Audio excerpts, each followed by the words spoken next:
Welcome to target सरकारी नौकरी। मैं हर्षद अली। समीक्षा अधिकारी, सहायक समीक्षा अधिकारी भर्ती परीक्षा 2023 और यूपीपीसीएस भर्ती परीक्षा 2024 की तैयारी में आज हमारी आधुनिक भारत मॉडर्न इंडिया की मैराथन क्लास है। प्रीवियस ईयर के पेपर्स आपने देखे होंगे, सबसे ज्यादा प्रश्न आपको मॉडर्न इंडिया के पूछे जाते हैं और इस मैराथन की आप काफी डिमांड कर रहे थे।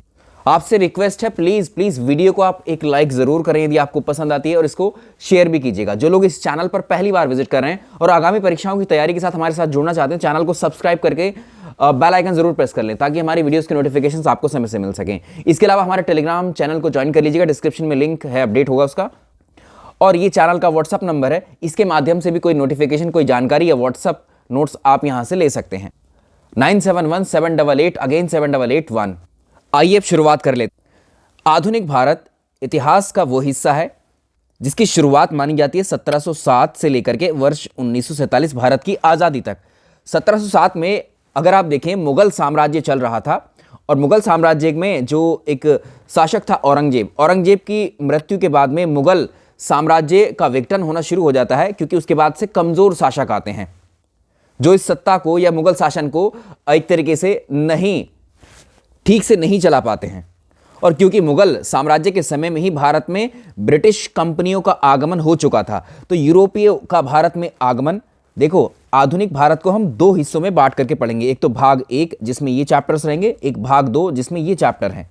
इसलिए पहले आपको पाठ्यक्रम की रूपरेखा में आपको बता रहा हूं और इसको ध्यान से सुनिए, क्योंकि घटनाएं लिंक होना बहुत जरूरी है। आप सेपरेटली रटेंगे ना घटनाओं को तो कुछ नहीं होगा, आपका याद ही नहीं रहेगा आपको। तो मुगल साम्राज्य में ही यूरोपीय कंपनियां भारत में आनी शुरू हो जाती हैं। तो इसमें पहले आते हैं पुर्तगाल, फिर डच कंपनी, फिर ब्रिटिश कंपनी, फिर डैन और फ्रांसीसी कंपनी। जब ये कंपनियां भारत में आ जाती हैं तो अपने व्यापारिक क्षेत्र को बढ़ाने के लिए आपस में संघर्ष करती हैं, युद्ध करती हैं और अंततः finally British east India company इन चारों को हरा करके यहां अपने साम्राज्य की स्थापना कर देती है। इसके साथ ही जब मुगल साम्राज्य था तो मुगल साम्राज्य के अधीन जो अधिकारी हुआ करते थे वो जो है अपने आप को, जब मुगल सत्ता कमजोर होती है तो अपने आप को स्वतंत्र घोषित कर देते हैं। तो उसमें जैसे अवध है, तो और भी क्षेत्र हैं जो अपने आप को इंडिपेंडेंट करके वहां के नवाब घोषित कर देते हैं या फिर नवीन राज्य का निर्माण हो जाता है। इसमें हैदराबाद है, सिख राज्य है, मराठा राज्य है और अन्य भी हैं जिनको हम इसी चैप्टर में, इसी भाग में चर्चा करेंगे। जब अंग्रेजी सत्ता यहां पर काबिज हो जाएगी, अंग्रेजी company, British east India company, तो वो भारत में आर्थिक नीति लागू कर देगी, यानी भारत से जो है पैसा निकाल करके वो यूरोप में भेजना शुरू करेगी या भारतीयों का आर्थिक शोषण शुरू करेगी। और इसी समय होगा 1857 का विद्रोह। अंग्रेजों की नीतियों से परेशान होकर के भारतीयों में विद्रोह की भावना पैदा होती है और ये विद्रोह अलग अलग जगह पर होता है जिसको अंग्रेज सफलतापूर्वक दमन कर देते हैं। और यहीं से शुरुआत मानी जाती है कि भारतीयों में राष्ट्रवाद की भावना जागृत होती है कि इन लोगों को यहां से बाहर खदेड़ा जाए। और ये चैप्टर के बाद हम गवर्नर भारत में और गवर्नर जनरल, वायसराय आदि को इस भाग 1 में कंप्लीट करेंगे। आज जो हम कंप्लीट करेंगे वो है भाग 2, भारतीय स्वतंत्रता आंदोलन। इन दोनों हिस्सों में भी सर्वाधिक महत्वपूर्ण भारतीय राष्ट्रीय आंदोलन या इंडियन नेशनल मूवमेंट को माना जाता है। इसमें हम 1885 से लेकर के 1947 तक जितनी घटनाएं हुई हैं भारत के इतिहास में उनकी चर्चा करेंगे। 1885 में होती कांग्रेस की स्थापना। कांग्रेस की स्थापना से भारतीय स्वतंत्रता तक जितने भी घटनाक्रम है सीक्वेंस में बहुत आराम से सीखेंगे। आइए शुरुआत करते हैं। और भारतीय स्वतंत्रता आंदोलन को हम 3 चरणों में डिवाइड करके पढ़ेंगे, जिसमें पहला चरण है उदारवादी चरण जो 1885 यानी कांग्रेस की स्थापना से शुरू होता है, 1905 तक चलता है। उग्रवादी चरण 1905 से 1919 तक। और जब गांधी जी भारतीय राजनीति में एंट्री करते हैं 1919 से 1947 तक, गांधीवादी चरण या गांधीयन फेज कहलाता है, ये एक्सट्रीमिस्ट फेज कहलाता है, ये लिबरल फेज कहलाता है या मॉडरेट फेज कहलाता है। अब भारत में भारतीय राष्ट्रीय आंदोलन की शुरुआत क्यों होती है और कैसे होती है? तो भारत में राष्ट्रीयता की भावना या राष्ट्रवाद की भावना के विकास को अगर हम देखें तो उसमें ब्रिटिश साम्राज्य की नीतियां जो थीं, वो नीतियां इस और भारतीयों का जो शोषण इन्होंने किया है आर्थिक रूप में, ये बहुत ज़्यादा रिस्पॉन्सिबल हैं। 1857 का जो स्वतंत्रता संग्राम था उसमें अंग्रेज़ों ने इस स्वतंत्रता संग्राम को पूरी तरह से दबा दिया था। और इसी संग्राम से क्या हुआ है कि भारतीयों में स्वतंत्रता प्राप्ति के लिए जो विचार थे उनको और दृढ़ बनाया इसने। इसके अलावा जो अंग्रेज थे या ब्रिटिश कंपनी थी या ब्रिटिशर्स थे, वो भारत का बहुत ज़्यादा आर्थिक शोषण करते हैं, भारत का धन यूरोप भेजते थे आर्थिक क्रियाओं की मदद। इसके अलावा जो ब्रिटिश कंपनी है या ब्रिटिशर्स हैं वो भारत में पश्चिमी संस्कृति को ज़्यादा यहाँ पर प्रमोट कर रहे थे और अंग्रेजी शिक्षा को यहाँ लागू कर रहे थे ताकि भारतीयों को ब्रिटिश कंपनी में क्लर्क के पद पर एक तरीके से बैठाया जा सके। इन सभी कारणों की वजह से भारतीयों में राष्ट्रवाद की भावना पैदा होती है और इस स्वतंत्रता आंदोलन की भी शुरुआत होती है। आइए अब बिल्कुल भारतीय राष्ट्रीय आंदोलन के पहले फेज की शुरुआत करेंगे। सबसे पहली बात देखिए, 3 फेजों में हम जो डिवाइड किया है इसको पहला चरण या फर्स्ट फेज कहते हैं। इसको उदारवादी चरण या मॉडरेट फेज या लिबरल फेज के नाम से जानते हैं, जो कि 1885 से शुरू होता है 1905 तक चलता है। अब आप ये ध्यान रखेंगे कि जो भारतीय राष्ट्रीय आंदोलन की शुरुआत है या पहले चरण की जो शुरुआत हुई वो शुरुआत कब से हुई? वो जब भारतीय राष्ट्रीय कांग्रेस की स्थापना हुई। इंडियन नेशनल कांग्रेस जो आज की वर्तमान कांग्रेस पार्टी है, इसकी स्थापना वर्ष 1885 में की गई थी। इसी के साथ भारतीय राष्ट्रीय आंदोलन का पहला चरण की शुरुआत होती है। अब ऐसा क्यों हुआ? एक अंग्रेज थे, रिटायर्ड अंग्रेज अधिकारी थे, A.O. Hume, Allan Octavian Hume. इनका झुकाव थोड़ा भारतीयों की तरफ भी था और इसके पीछे अगर आप देखेंगे अल्टीमेटली जो ब्रिटिश अधिकारी थे वो ये चाहते थे कि भारतीयों में जो भारतीय लोग हैं उनकी एक एक एक्टिविटीज़ या गतिविधि से उनको जो है अवगत कराया जा सके। तो एक अंग्रेज के द्वारा स्थापना करवाई जाती है भारतीय राष्ट्रीय कांग्रेस की। अब इस कांग्रेस के अंदर अगर आप देखेंगे तो कुछ पढ़े लिखे लोगों का ग्रुप था। इसमें बड़े वकील थे और इसमें आप कह लेंगे कि डॉक्टर्स थे, इंजीनियर से, काफ़ी विद्वान लोग इसमें थे। तो 1885 में इन लोगों का जो ग्रुप बना, इन्हीं के ग्रुप से स्थापना हुई किसकी? भारतीय राष्ट्रीय कांग्रेस की। तो 1885 से 1905 तक जो उदारवादी या नरमपंथी नेताओं का इसमें वर्चस्व रहा। अब इसमें ये सब मध्यवर्गीय जो बुद्धिजीवी थे, इसमें वकील, डॉक्टर, इंजीनियर, प्रोफेसर, लेखक, पत्रकार आदि इसमें शामिल थे और इन्हीं लोगों ने पहले फेज़ का जो है भारतीय राष्ट्रीय आंदोलन के पहले फेज़ का नेतृत्व किया था। अब देखो, आपसे प्रश्न जो पूछा जाता है उस पर भी ध्यान देंगे हम। उस समय तत्कालीन अगर आप देखेंगे नरमपंथी या उदारवादी नेता कौन कौन से थे, आपको यहां से प्रश्न आएगा। तो इसमें दादा भाई नौरोजी का नाम याद रखेंगे आप, ठीक है? दादा भाई नौरोजी थे। इसके अलावा व्योमेश चंद्र बनर्जी, WC बनर्जी, गोपाल कृष्ण गोखले, पंडित मदन मोहन मालवीय, फिरोज शाह मेहता, सुरेंद्र नाथ बनर्जी, महादेव गोविंद रानाडे। आपको पूछ लेगा इनमें से कौन से नरमपंथी नेता थे भारतीय राष्ट्रीय कांग्रेस में या भारतीय राष्ट्रीय आंदोलन? नाम जरूर याद रखें, ठीक है? तो कांग्रेस के जो नरमपंथी या उदारवादी कहे जाने वाले जो नेता थे उसमें दादा भाई नौरोजी, सुरेंद्र नाथ बनर्जी, गोपाल कृष्ण गोखले, फिरोज शाह मेहता, मदन मोहन मालवीय और दीन शाह वचा भी थे। अब इन नेताओं को उदारवादी कहने का क्या मतलब है? ये नेताओं को उदारवादी इसलिए कहते थे क्योंकि ये नेता जो है, ये लोग जो हैं, ये अंग्रेज़ों को अपना दुश्मन नहीं मानते थे और वो चाहते थे कि ये ब्रिटिश सरकार के समक्ष जितनी भी मांगे हैं भारतीयों की, वो पत्र लिख करके, प्रार्थना पत्रों के माध्यम से भेजा करें या उनके सामने प्रस्तुत करें। तो अंग्रेज़ों को शत्रु नहीं बल्कि मित्र मानते थे, इसलिए इनको लिबरल कहा गया, ठीक है? तो उदारवादी नेताओं ने अपनी मांगों को पूरा करने के लिए 1887 में भारतीय सुधार समिति भी बनाई थी। इसका वर्ष याद रखें। देखो, कुछ चीज़ें मैं आपको बीच में बताता हूँ, ये चीज़ें आपको ये विषय को, टॉपिक को कनेक्ट करने के लिए होती हैं ताकि आप भूलें ना उसको। इनको ऐसे मत लीजिएगा कि इनको हमको छोड़ना है, नहीं तो आप घटनाएं फिर रटते रह जाएंगे, उसका कोई फ़ायदा आपको होगा नहीं, ठीक है? तो अब हम आगे बात करते हैं। अब देखो, यहाँ से भारतीय राष्ट्रीय कांग्रेस की स्थापना से प्रश्न आता है। तो इसमें क्या है, देखो, भारतीय राष्ट्रीय कांग्रेस की स्थापना एक अंग्रेज अधिकारी थे, रिटायर्ड, ये थे Allan Octavian Hume, A.O. Hume short में मिलता है। 1885 में इन्होंने स्थापना की। प्रारंभ में भारतीय राष्ट्रीय कांग्रेस का नाम जो था वो भारतीय राष्ट्रीय संघ नाम था और इसमें क्या किया, इसमें दादा भाई नौरोजी के द्वारा, नाम याद रखेंगे, दादा भाई नौरोजी के द्वारा उनके सुझाव पर इसमें इसका पूरा नाम भारतीय राष्ट्रीय कांग्रेस या इसमें कांग्रेस शब्द को दादा भाई नौरोजी के कहने पर जोड़ा गया, ठीक है? और भारतीय राष्ट्रीय कांग्रेस की स्थापना की एग्जैक्ट तिथि क्या है? 28 दिसंबर 1885। ये तिथि बहुत आती है परीक्षा में। और भारतीय राष्ट्रीय कांग्रेस की स्थापना के समय, उस समय वायसराय कौन था? लॉर्ड डफरिन था और उस समय बंबई का गवर्नर था लॉर्ड रे। कभी कभी ऐसे प्रश्न भी पूछा हुआ है, इसलिए तथ्यों को बताना जरूर। जैसे कि हमें एक बात आपको बताई थी कि लाला लाजपत राय के द्वारा वर्ष 1916 में उन्होंने यंग इंडिया में एक लेख लिखा और उन्होंने कहा था कि कांग्रेस को लॉर्ड डफरिन के दिमाग की उपज किसने बताया था? लाला लाजपत राय ने। देखिए कितना इंपॉर्टेंट फैक्ट है। इसलिए बताया था क्योंकि अंग्रेज भारतीयों की गतिविधियों से खुद को अवगत कराना चाहते थे कि अंग्रेजों के खिलाफ कोई गतिविधि या एक्टिविटी तो नहीं हो रही है। उनकी सभी योजनाओं से वो जो है, या उन योजनाओं की जानकारी चाहते थे। इसमें 1885 में ब्रिटेन का प्रधानमंत्री ग्लैडस्टोन था, ठीक है, ग्लैड स्टोन था। अब आगे बात करेंगे, जो कांग्रेस शब्द है, इस शब्द को जो है उत्तरी अमेरिका से लिया गया है और इसमें कांग्रेस शब्द का मतलब होता है लोगों का समूह। ठीक है, तो कांग्रेस की स्थापना की पहली जो घोषणा थी ये 5 दिसंबर 1885 को द हिंदू पेपर समाचार पत्र में पहले प्रकाशित की गई थी।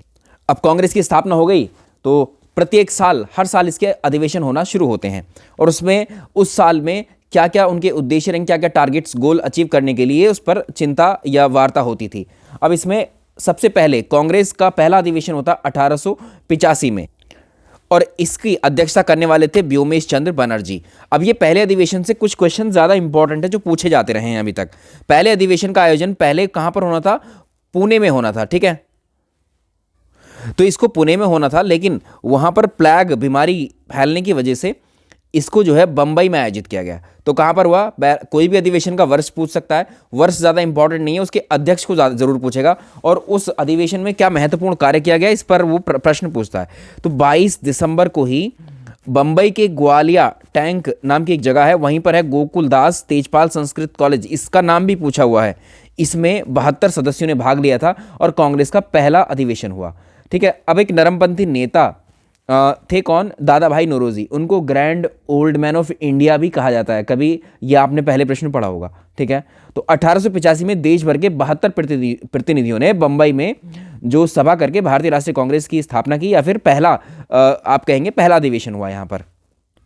अब हम बात करेंगे दूसरे अधिवेशन की। अब सारे अधिवेशन यहीं पढ़ लेंगे आज़ादी तक के, क्यों? अधिवेशन अलग अलग हम जब समय समय पर आएंगे आगे भी डिस्कस करेंगे। एक बार लिस्ट यहाँ पर आप समझ लीजिए। दूसरा अधिवेशन अगले ही साल होता है।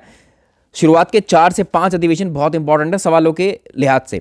तो दूसरा अधिवेशन 1886 में होता है, दादा भाई नौरोजी इसकी अध्यक्षता करते हैं और दादा भाई नौरोजी को ही अभी आपसे हमने बताया था कि ये grand old man of India कहे जाते हैं, ये नरमपंथी नेता थे। ठीक है, तो नौरोजी जो है एक व्यवसायी, एक प्रचारक मान लीजिए, ये लंदन में रहा करते थे। ठीक है, और कुछ समय के लिए ब्रिटिश संसद के सदस्य भी रहे थे ये। तो दादा भाई नौरोजी ये पारसी थे और प्रथम पारसी अध्यक्ष बनते हैं किसके? इंडियन नेशनल कांग्रेस के। तीसरा अधिवेशन 1887 में होता है और ये भी इंपॉर्टेंट है, ये अधिवेशन मद्रास में होता है। देखिए, दूसरा अधिवेशन कलकत्ता में हुआ, पहला बंबई, दूसरा कलकत्ता, तीसरा मद्रास, और इसकी अध्यक्षता करते हैं बदरुद्दीन तैयब जी। बदरुद्दीन तैयब जी ये पहले ऐसे मुस्लिम हुए जो कांग्रेस के अध्यक्ष बने, ये प्रश्न बहुत आता है। चौथा अधिवेशन 1888 में हुआ इलाहाबाद के अंदर और इसमें जो है कोई पहले अंग्रेज व्यक्ति को इसका अध्यक्ष बनाया गया। जॉर्ज यूले को प्रथम यूरोपीय अध्यक्ष बनाया गया, ये इसको कांग्रेस का प्रथम विदेशी अध्यक्ष भी कहा जाता है। इस पे प्रश्न आया है। तो कांग्रेस के और भी ऐसे अंग्रेज थे जो अध्यक्ष बने बाद में, जैसे विलियम वेडरवन था जो कि 5वें अधिवेशन 1889 में होगा बंबई में, इसकी अध्यक्षता विलियम वेडरवन करेगा और 1888 वाले की जॉर्ज यूले ने की थी। और इसमें देखिए अल्फ्रेड वेब ने भी की थी, हेनरी कॉटन ने भी आगे की थी। देखो, बहुत दिल से और बहुत अच्छे से बता रहे हैं, इसको कोई जल्दबाजी नहीं कर रहे हैं इसमें एकदम। ठीक है, क्योंकि मैंने कुछ क्लासेस में हमने पीछे दिया था, कुछ क्लासेस में हमने थोड़े चैप्टर्स को जल्दी जल्दी किया था, तो आप लोगों ने कमेंट किया कि थोड़ा जल्दी हो गया उसमें। ऐसा नहीं कि आप समय लेकर ही इसको पढ़ाएं। ठीक है, चलिए इसकी हम बात कर लेते हैं। देखिए, 12वां अधिवेशन 1896 में। अब पीछे के अधिवेशन हमने कुछ, अब हम महत्वपूर्ण अधिवेशन पर नजर रखेंगे। कलकत्ता में हुआ, इसकी अध्यक्ष जो थे वो थे रहमतुल्लाह साइनी। यहाँ पर रविन्द्रनाथ टैगोर के द्वारा पहली बार जो राष्ट्रगीत है वंदे मातरम गाया गया था। अब देखो, भारत का राष्ट्रगीत क्या है? ये वंदे मातरम है और इसको लिखा किसने था? बंकिम चंद्र चटर्जी या बंकिम चंद्र चट्टोपाध्याय। इन्होंने संस्कृत बांग्ला भाषा को मिक्स करके इसको लिखा था 1882 में। वर्ष 1882 में ये गीत जो है उनके उपन्यास आनंद मठ में जो है प्रकाशित हुआ था। और इसको पहली बार अगर आप देखेंगे, पहली बार जो गाया गया था वो 12वें अधिवेशन 1896 में कलकत्ता में गाया गया था। ये आप याद रखेंगे, इसको भूलना नहीं है। और इसमें एक संबंधित तथ्य और आप याद रखेंगे कि स्वतंत्रता प्राप्ति के बाद डॉक्टर राजेंद्र प्रसाद ने संविधान सभा में 24 जनवरी 1950 को वंदे मातरम को राष्ट्रगीत के रूप में अपनाया था। ठीक है, समझ में आ गया? अभी देखो, सारे फैक्ट हमने यहाँ वंदे मातरम से संबंधित कर लिए हैं। 17वां अधिवेशन 17th कलकत्ता में हुआ था 1901 में। दिनशा ई वाचा के द्वारा इसकी अध्यक्षता की गई थी और गांधी जी पहली बार कांग्रेस के मंच पर आए थे। गांधी जी ने अध्यक्षता नहीं की थी, पहली बार कांग्रेस के मंच पर वो आए थे। 21वां अधिवेशन 1905 में हुआ बनारस में, उत्तर प्रदेश में। ठीक है, इसकी अध्यक्षता गोपाल कृष्ण गोखले ने की। तो इस वर्ष बंगाल का विभाजन हुआ था और सरकार के खिलाफ स्वदेशी आंदोलन की औपचारिक घोषणा इस अधिवेशन के दौरान की गई थी। ये वाले अधिवेशन आगे इन घटनाओं को हम जब डिस्कस करेंगे डिटेल में तो वहाँ भी आएंगी। 22वां अधिवेशन 1906 में हुआ, कलकत्ता में हुआ, दादा भाई नौरोजी इसकी अध्यक्षता करते हैं। तो 4 प्रस्तावों को इसमें अपनाया गया। ये प्रश्न आ चुका है, इसमें 4 प्रस्ताव अपनाए गए: स्वराज, स्वशासन, बहिष्कार आंदोलन, नंबर 3 स्वदेशी और राष्ट्र शिक्षा। ये 4 थे। स्वराज या स्वशासन शब्द मिलेगा आपको परीक्षा में, या बहिष्कार आंदोलन, दूसरा स्वदेशी और राष्ट्र शिक्षा। तो राष्ट्रीय कांग्रेस के द्वारा इस अधिवेशन में दादा भाई नौरोजी ने स्वराज की मांग पेश की थी। 1906 का 22वां अधिवेशन। और एओ ह्यूम को कांग्रेस का जनक माना जाता है। इन्होंने 1885-1906 तक उसके महासचिव के रूप में कार्य किया। अब आपसे पूछता है कि भारतीय राष्ट्रीय कांग्रेस के संस्थापक कौन थे? एलन ऑक्टेवियन ह्यूम थे। भारतीय राष्ट्रीय कांग्रेस के महासचिव कौन थे? एलन ऑक्टेवियन ह्यूम थे। और कभी भी ये अध्यक्ष नहीं रहे थे, ये याद रखिएगा। कांग्रेस का बांकीपुर अधिवेशन होता है 1912 का। इसमें इन्हें जो है कांग्रेस का पिता, किसको? एओ ह्यूम को घोषित किया जाता है। और इस अधिवेशन की अध्यक्षता आर.एन. मुधोलकर करते। 22वां अधिवेशन देखें 1907 का, इंपॉर्टेंट है। इसको कहते हैं सूरत अधिवेशन, और ये रास बिहारी घोष इसकी अध्यक्षता करते हैं। अब देखो, जो हमने डिस्कस किया उदारवादी नेताओं के बारे में हमने आपको बताया था। दादा भाई नौरोजी, सुरेंद्र नाथ बनर्जी, गोपाल कृष्ण गोखले, फिरोज शाह मेहता, मदन मोहन मालवीय, ये थे। दीनशाह इवाचा भी जिन्होंने अध्यक्षता की थी, एक सेशन की हमने बात की थी। तो ये थे नरमपंथी नेता या उदारवादी नेता। और कांग्रेस में कुछ ऐसे नेता भी थे या ऐसे सदस्य भी थे जो उदारवादी नेता हुआ करते थे, इनकी अनुनय विनय करने की, विनती करने की, अंग्रेजों से प्रार्थना करने की नीति के खिलाफ थे। और वो लोग ये चाहते थे कि अंग्रेजों के सामने गिड़गिड़ाया ना जाए, अपनी प्रार्थनाएं ना भेजी जाएं। अंग्रेजों से अपना हक जो है हम छीन करके हिंसा के माध्यम से, ये जैसे भी है, इनको हम छीनेंगे अपने हक को, ठीक है। तो उनको कहा गया कांग्रेस के उग्रवादी, ठीक है, नेता। तो इसमें उग्रवादी नेताओं में कौन कौन थे? बाल गंगाधर तिलक जी थे, महाराष्ट्र से थे। अरविंदो घोष थे, बिपिन चंद्र पॉल थे, बंगाल से। लाला लाजपत राय पंजाब से थे। तो याद रखिएगा, लाल पाल बाल वो उग्रवादी नेता या अतिवादी नेता कहे जाते हैं। तो लाल बाल पाल या बाल गंगाधर तिलक, अरविंदो घोष, बिपिन चंद्र पॉल और लाला लाजपत राय, 4 व्यक्तियों को याद रखना, उग्रवादी नेता थे, ठीक है। तो इसमें अब जब ये अधिवेशन तो चल रहे थे, सूरत अधिवेशन जब आया तो इसमें उग्रवादी विचारधारा और उदारवादी विचारधारा के जो नेता थे ये आपस में अध्यक्ष पद को लेकर इनमें विवाद हो जाता है कि ये चाहते थे कि इनका अध्यक्ष बने, ये चाहते थे कि इनका अध्यक्ष बने। तो उग्रवादी लाला लाजपत राय को अध्यक्ष बनाना चाहते थे, ठीक है। लेकिन अन्य विवादों के कारण दोनों दलों में मतभेद होते हैं। अंततः इसी अधिवेशन के अंतर्गत कांग्रेस में जो है उदारवादी नेता एक तरफ और उग्रवादी नेता अलग हो जाते हैं। कांग्रेस का विभाजन होता है किस रूप में? उदारवादी नेताओं के रूप में और उग्रवादी, यानी उदारवादी को कहा गया नरम दल, उग्रवादी को कहा गया गरम दल। आई होप समझ में आ गया होगा इनका ओरिजिन भी आपको। 26वां अधिवेशन 1911 बहुत ही इंपॉर्टेंट है, मार्क करें इसको। बिशन नारायण ने इसकी अध्यक्षता की थी इस अधिवेशन की। और कांग्रेस के अधिवेशन में पहली बार राष्ट्रगान जन गण मन गण गाया गया, ठीक है, याद रहेगा। अगला इंपॉर्टेंट 31वां अधिवेशन 1916 में हुआ, लखनऊ में। अंबिका चरण मजूमदार ने इसकी अध्यक्षता की थी। तो कांग्रेस के जो 2 गुट थे, अभी पीछे गुट जो हुए हैं, 1907 में इनका विभाजन हो गया था। 1916 में आकर के दोनों गुट, नरमपंथी और गरमपंथी, इनके बीच में मिलन होता है, ये एक हो जाते हैं फिर से।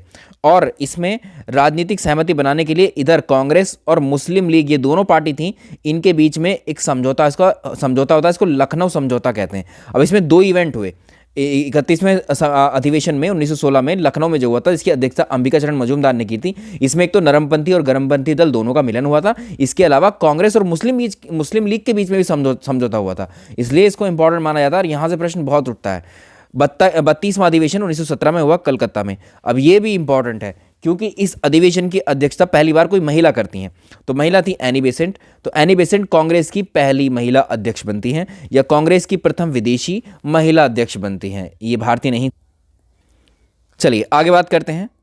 अब देखिए 33वां अधिवेशन को जो है 1918 में बंबई में हुआ था, और ये विशेष अधिवेशन था। इसकी अध्यक्षता सैयद हसन इमाम के द्वारा की गई थी। अब इसमें जो मॉन्टेग्यू चेम्सफोर्ड सुधार योजना थी, इस पर विचार विमर्श करने के लिए ये अधिवेशन बुलाया गया था, ऐसे पूछ लेता है।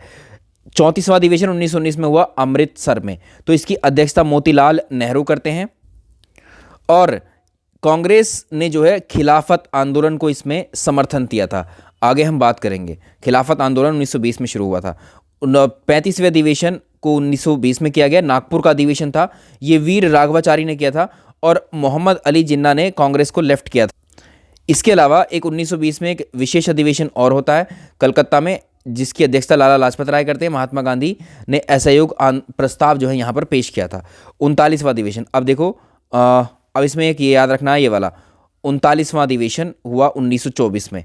1924 में जो अधिवेशन हुआ था ये बेलगाम में हुआ था। अब बेलगाम कहाँ पर है, आपसे पूछ लेगा बेलगाम कहाँ पर है, तो आप उत्तर करेंगे बेलगाम कर्नाटक में। तो कर्नाटक के बेलगांव में, ठीक है, कर्नाटक के बेलगांव में अधिवेशन हुआ था किसका, 39वें कांग्रेस का 39वां अधिवेशन। इसकी अध्यक्षता महात्मा गांधी ने की थी, इसलिए ज़्यादा इंपॉर्टेंट है। ये इकलौता ऐसा अधिवेशन था जिसमें गांधी जी ने इसकी अध्यक्षता की थी।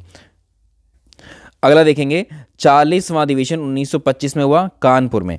तो इसकी अध्यक्षता किसने की थी, सरोजनी नायडू ने की थी। अब एक महिला हो गई एनी बेसेंट, दूसरी हो गई सरोजनी नायडू। तो सरोजनी नायडू कांग्रेस की, ये हालांकि भारतीय थी, तो ये प्रथम भारतीय महिला अध्यक्ष हुई कांग्रेस की, और दूसरी महिला हुई कांग्रेस के, ठीक है, अध्यक्ष के रूप में। देखो पहली महिला खाली पूछेगा, अगर पहली महिला अध्यक्ष जिन्होंने कांग्रेस की अध्यक्षता की वो एनी बेसेंट रहेंगी, ठीक है, और पहली प्रथम भारतीय महिला अध्यक्ष तो ये सरोजनी नायडू रहेंगी, क्योंकि वो तो विदेशी थी ना, एनी बेसेंट। 43वां अधिवेशन 1928 में हुआ कलकत्ता में, मोतीलाल नेहरू ने अध्यक्षता की थी। अब यहाँ पर जो है अखिल भारतीय युवा कांग्रेस का गठन होता है। इसके अध्यक्ष बनते हैं पंडित जवाहरलाल नेहरू, एक और कांग्रेस बन जाती है अखिल भारतीय युवा कांग्रेस। 44वां अधिवेशन होता है लाहौर में, इसके अध्यक्ष हैं पंडित जवाहरलाल नेहरू। 1929 का अधिवेशन, ये इंपॉर्टेंट है, मार्क करके चलिए। यहाँ पर पूर्ण स्वराज का प्रस्ताव पेश किया जाता है, और पूर्ण स्वराज को ही राष्ट्रीय आंदोलन का लक्ष्य भी घोषित करते हैं, और पूर्ण स्वतंत्रता के लिए सविनय अवज्ञा आंदोलन शुरू किया गया। अब यहाँ पर तय किया गया था, इस वाले अधिवेशन में जो तय किया गया उसको भी आप जानिए, क्योंकि प्रश्न बहुत आता है। ये हमने आपको पढ़ाया भी था संविधान में। 26 जनवरी को जो है स्वतंत्रता दिवस के रूप में मनाए जाने की भी घोषणा की गई, ठीक है। अगला देखेंगे 45वां अधिवेशन 1931 में होता कराची में, सरदार वल्लभ भाई पटेल इसकी अध्यक्षता करते हैं। तो मौलिक अधिकार और राष्ट्रीय आर्थिक कार्यक्रम पर संकल्प इसमें लिया जाता है, और यहाँ से आप इतना ही याद रख सकते हैं। 54वां अधिवेशन फैजपुर में हुआ था, फैजपुर महाराष्ट्र में है, अध्यक्षता पंडित जवाहरलाल नेहरू करते हैं। यह ऐसा अधिवेशन जो किसी गांव में किया गया था पहली बार। इसके अलावा 51वां अधिवेशन था हरिपुरा में होता है, इसको मार्क करिए। हरिपुरा कहाँ पर है, गुजरात में। बेलगाम कहाँ पर है, कर्नाटक में। हरिपुरा कहाँ है, गुजरात में। इसकी अध्यक्षता प्रथम बार करते हैं सुभाष चंद्र बोस जी। तो सुभाष चंद्र बोस पहली बार अध्यक्ष बनते हैं, ये इंपॉर्टेंट क्वेश्चन है, ये आता है प्रश्न। और जवाहरलाल नेहरू के नेतृत्व में यहाँ पर राष्ट्रीय योजना समिति का भी गठन किया जाता है। 52वां अधिवेशन देखें, 52वां अधिवेशन होता है त्रिपुरी में, ये भी इंपॉर्टेंट है, 1939 में, ये वर्ष याद रखिएगा। और इस त्रिपुरी कहाँ पर है, जबलपुर। जबलपुर कहाँ पर है, मध्य प्रदेश, ठीक है। त्रिपुरी, हरिपुरा, ठीक है, त्रिपुरी, हरिपुरा, ये आप याद रखेंगे। बेलगाम, तीनों जगहों को पूछता है कि कहाँ पर कौन सी जगह है, और इनके अध्यक्षों को तो पूछता ही है। सुभाष चंद्र बोस अध्यक्ष पद के लिए यहाँ पर चुने जाते हैं त्रिपुरी अधिवेशन के लिए, लेकिन वे इस्तीफा दे देते हैं यहाँ पर। और जब वो इस्तीफा दे देते हैं तो त्रिपुरी अधिवेशन में उनके स्थान पर डॉक्टर राजेंद्र प्रसाद को अध्यक्ष बनाया जाता है। और बाद में 1939 में जो सुभाष चंद्र बोस जी थे वो फॉरवर्ड ब्लॉक की स्थापना करते हैं। इसके अलावा देखें 53वां अधिवेशन रामगढ़ में होता है, अध्यक्षता इसकी मौलाना अबुल कलाम आज़ाद करते हैं। अब इनके नाम पर प्रश्न याद रखिएगा, 1940 में ये अध्यक्ष बनते हैं, 1941 में, अगले वर्ष कोई सेशन नहीं होता, 1945 तक कोई भी सेशन नहीं होता है, ठीक है। तो अबुल कलाम जब यहाँ 40 में बने थे तो 41, 42, 43, 44, 45 तक, यानी 6 वर्षों तक ये सर्वाधिक समय तक कांग्रेस के अध्यक्ष रहते हैं। ये सवाल आता है कि सर्वाधिक समय तक कांग्रेस का अध्यक्ष कौन रहा, वो थे मौलाना अबुल कलाम आज़ाद। लेकिन एक प्रश्न और आता है, सबसे ज़्यादा बार अध्यक्षता किसी अधिवेशन की किसने की, वो थे पंडित जवाहरलाल नेहरू। तो दोनों उत्तरों का आपको फर्क मालूम होना चाहिए। आगे देखेंगे, आगे देखिए 1940 का अधिवेशन था, ये मेरठ में हुआ था, और ये अधिवेशन आज़ादी के पहले हुआ था। आज़ादी 47 में मिली, तो ये देखिए 1940 में ये मेरठ का अधिवेशन था जिसमें जेबी कृपलानी अध्यक्ष बनते हैं। तो आज़ादी के पहले आखिरी अधिवेशन जेबी कृपलानी स्वतंत्रता के समय कांग्रेस के अध्यक्ष थे। तो आज़ादी के पहले भी यही थे और 1947 में भी यही थे, ठीक है। दोनों प्रश्न आपको छोड़ने नहीं है। 52वां हो चुका है। 55वां अधिवेशन 1948 में होता है, आज़ादी के बाद का। आज़ादी के बाद का कांग्रेस का अधिवेशन जयपुर में होता है, इसकी अध्यक्षता पट्टाभी सीतारामैया करते हैं, और ये प्रश्न भी आ चुका है। इसी के साथ अब हमारा सेकंड फेज हो जाता है। देखो कांग्रेस की हमें वो बतानी ज़रूरी थी, ठीक है, उनको आप याद रखेंगे। आगे देखिए, उग्रवादी चरण या एक्सट्रीमिस्ट फेज की शुरुआत होती है 1905 में। तो उदारवादियों के लंबे प्रयत्न के बावजूद जब मौलिक रूप में कुछ भी हासिल नहीं हुआ, तो कांग्रेस के भीतर एक नया गुट तैयार हो गया था। उदारवादियों की नीति का काफ़ी आलोचक था और ये दल आगे आता इस चरण में, जैसे ही चरण आगे आया तो इसको गरम दल का चरण कहा गया। ठीक है, तो गरम दल के नेता कौन कौन से थे? देखो, हमने नरम दल के नेता पढ़े, सुरेंद्र नाथ बनर्जी, गोपाल कृष्ण गोखले, फिरोज शाह मेहता, और भी हमने डिस्कस किए थे, जैसे दादा भाई नौरोजी भी थे, ठीक है, और सुरेंद्र नाथ बनर्जी भी थे, वो भी थे। तो इसमें गरम दल के नेता कौन कौन हुए? बाल गंगाधर तिलक, बिपिन चंद्र पॉल और लाला लाजपत राय, अरविंदो घोष। ठीक है, ये नाम आपको याद रखने चाहिए, ऐसे प्रश्न पूछ लेता है। तो इन नेताओं ने जो डिसाइड किया कि स्वराज प्राप्ति के लिए इन्होंने अपना प्रमुख लक्ष्य और उद्देश्य बनाया। इन्होंने कहा कि अंग्रेज़ों को भारत से भगाने के लिए शक्ति और हिंसा का उपयोग करना चाहिए हमें। उनका विश्वास था कि भारतीयों की मुक्ति और स्वयं के प्रयत्नों से ही होगी, अंग्रेजों की कृपा से नहीं होगी, उनके आगे हाथ जोड़ने से नहीं होगी। देखो कैसे फेज में बदल गया। तो यहीं पर एक नारा दिया जाता है। तो तिलक साहब का एक नारा है कि स्वराज मेरा, बाल गंगाधर तिलक साहब कहते हैं कि उन्होंने नारा लगाया कि स्वराज मेरा जन्मसिद्ध अधिकार है और इसे मैं लेकर के रहूँगा। ठीक है, तो इन्होंने क्या किया? उग्रवादियों ने सबसे पहला अपना लक्ष्य को प्राप्त करने के लिए इन्होंने जो विदेशी सामान था, जो विदेशी सामान यूरोप से बनकर भारत में बेचा जाता था, उन दुकानों पर जाकर उस बहिष्कार करना शुरू किया, स्वदेशी अपनाने पर बल दिया और भारत की हमारी अपनी शिक्षा पर बल दिया। इसी को लेकर महाराष्ट्र में कुछ क्रांतिकारी आंदोलन शुरू हो जाते हैं। जैसे अब इन क्रांतिकारी आंदोलन से प्रश्न आया है, तो क्रांतिकारी राष्ट्रवादियों का सबसे पहला केंद्र महाराष्ट्र बनता है, ये प्रश्न आ सकता है। तो बाल गंगाधर तिलक ने राष्ट्रवाद की पहचान को जो है हिंदुत्व की भावना से जोड़ दिया या कि इसी तरह से उन्होंने क्या किया, तिलक साहब ने क्या किया, देखिए 1893 में, वर्ष याद रखिएगा, इन्होंने गणपति महोत्सव शुरू किया महाराष्ट्र में। आपसे सवाल पूछा जा चुका है। और 1895 में ही इन्होंने ही शिवाजी महोत्सव की शुरुआत की महाराष्ट्र में। तो तिलक साहब कहाँ से संबंधित थे? याद रखिएगा, बाल गंगाधर तिलक जो है महाराष्ट्र से संबंधित थे या महाराष्ट्र से थे, और महाराष्ट्र में ही इन्होंने गणपति महोत्सव 1893 में शुरू किया और इन्होंने शिवाजी महोत्सव, तो गणपति और शिवाजी महोत्सव ये दो इन्होंने शुरू किए थे महाराष्ट्र। इसके अलावा व्यायाम मंडल, दामोदर हरि चापेकर और बालकृष्ण हरि चापेकर।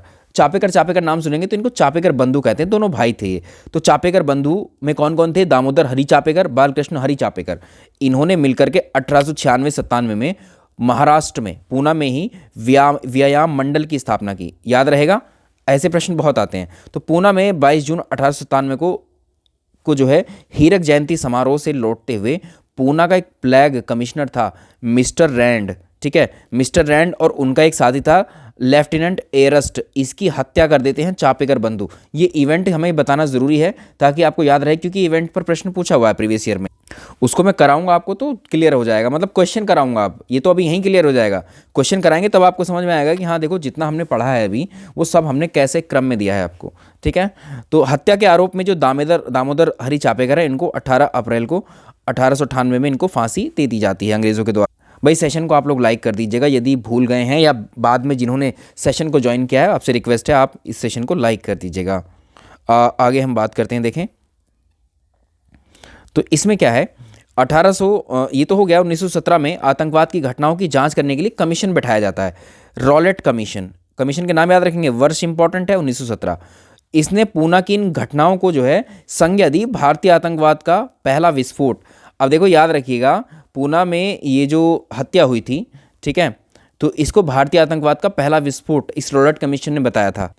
इधर चापेकर बंधुओं के द्वारा 1897 में की गई रैंड की हत्या और आयरस की हत्या को भारत में यूरोपियों की पहली राजनीतिक हत्या का भी हम दर्जा देते हैं, क्योंकि पहली बार कोई यूरोपीय कंपनी में जो है पॉलिटिकली किसी को मारा गया था यहाँ।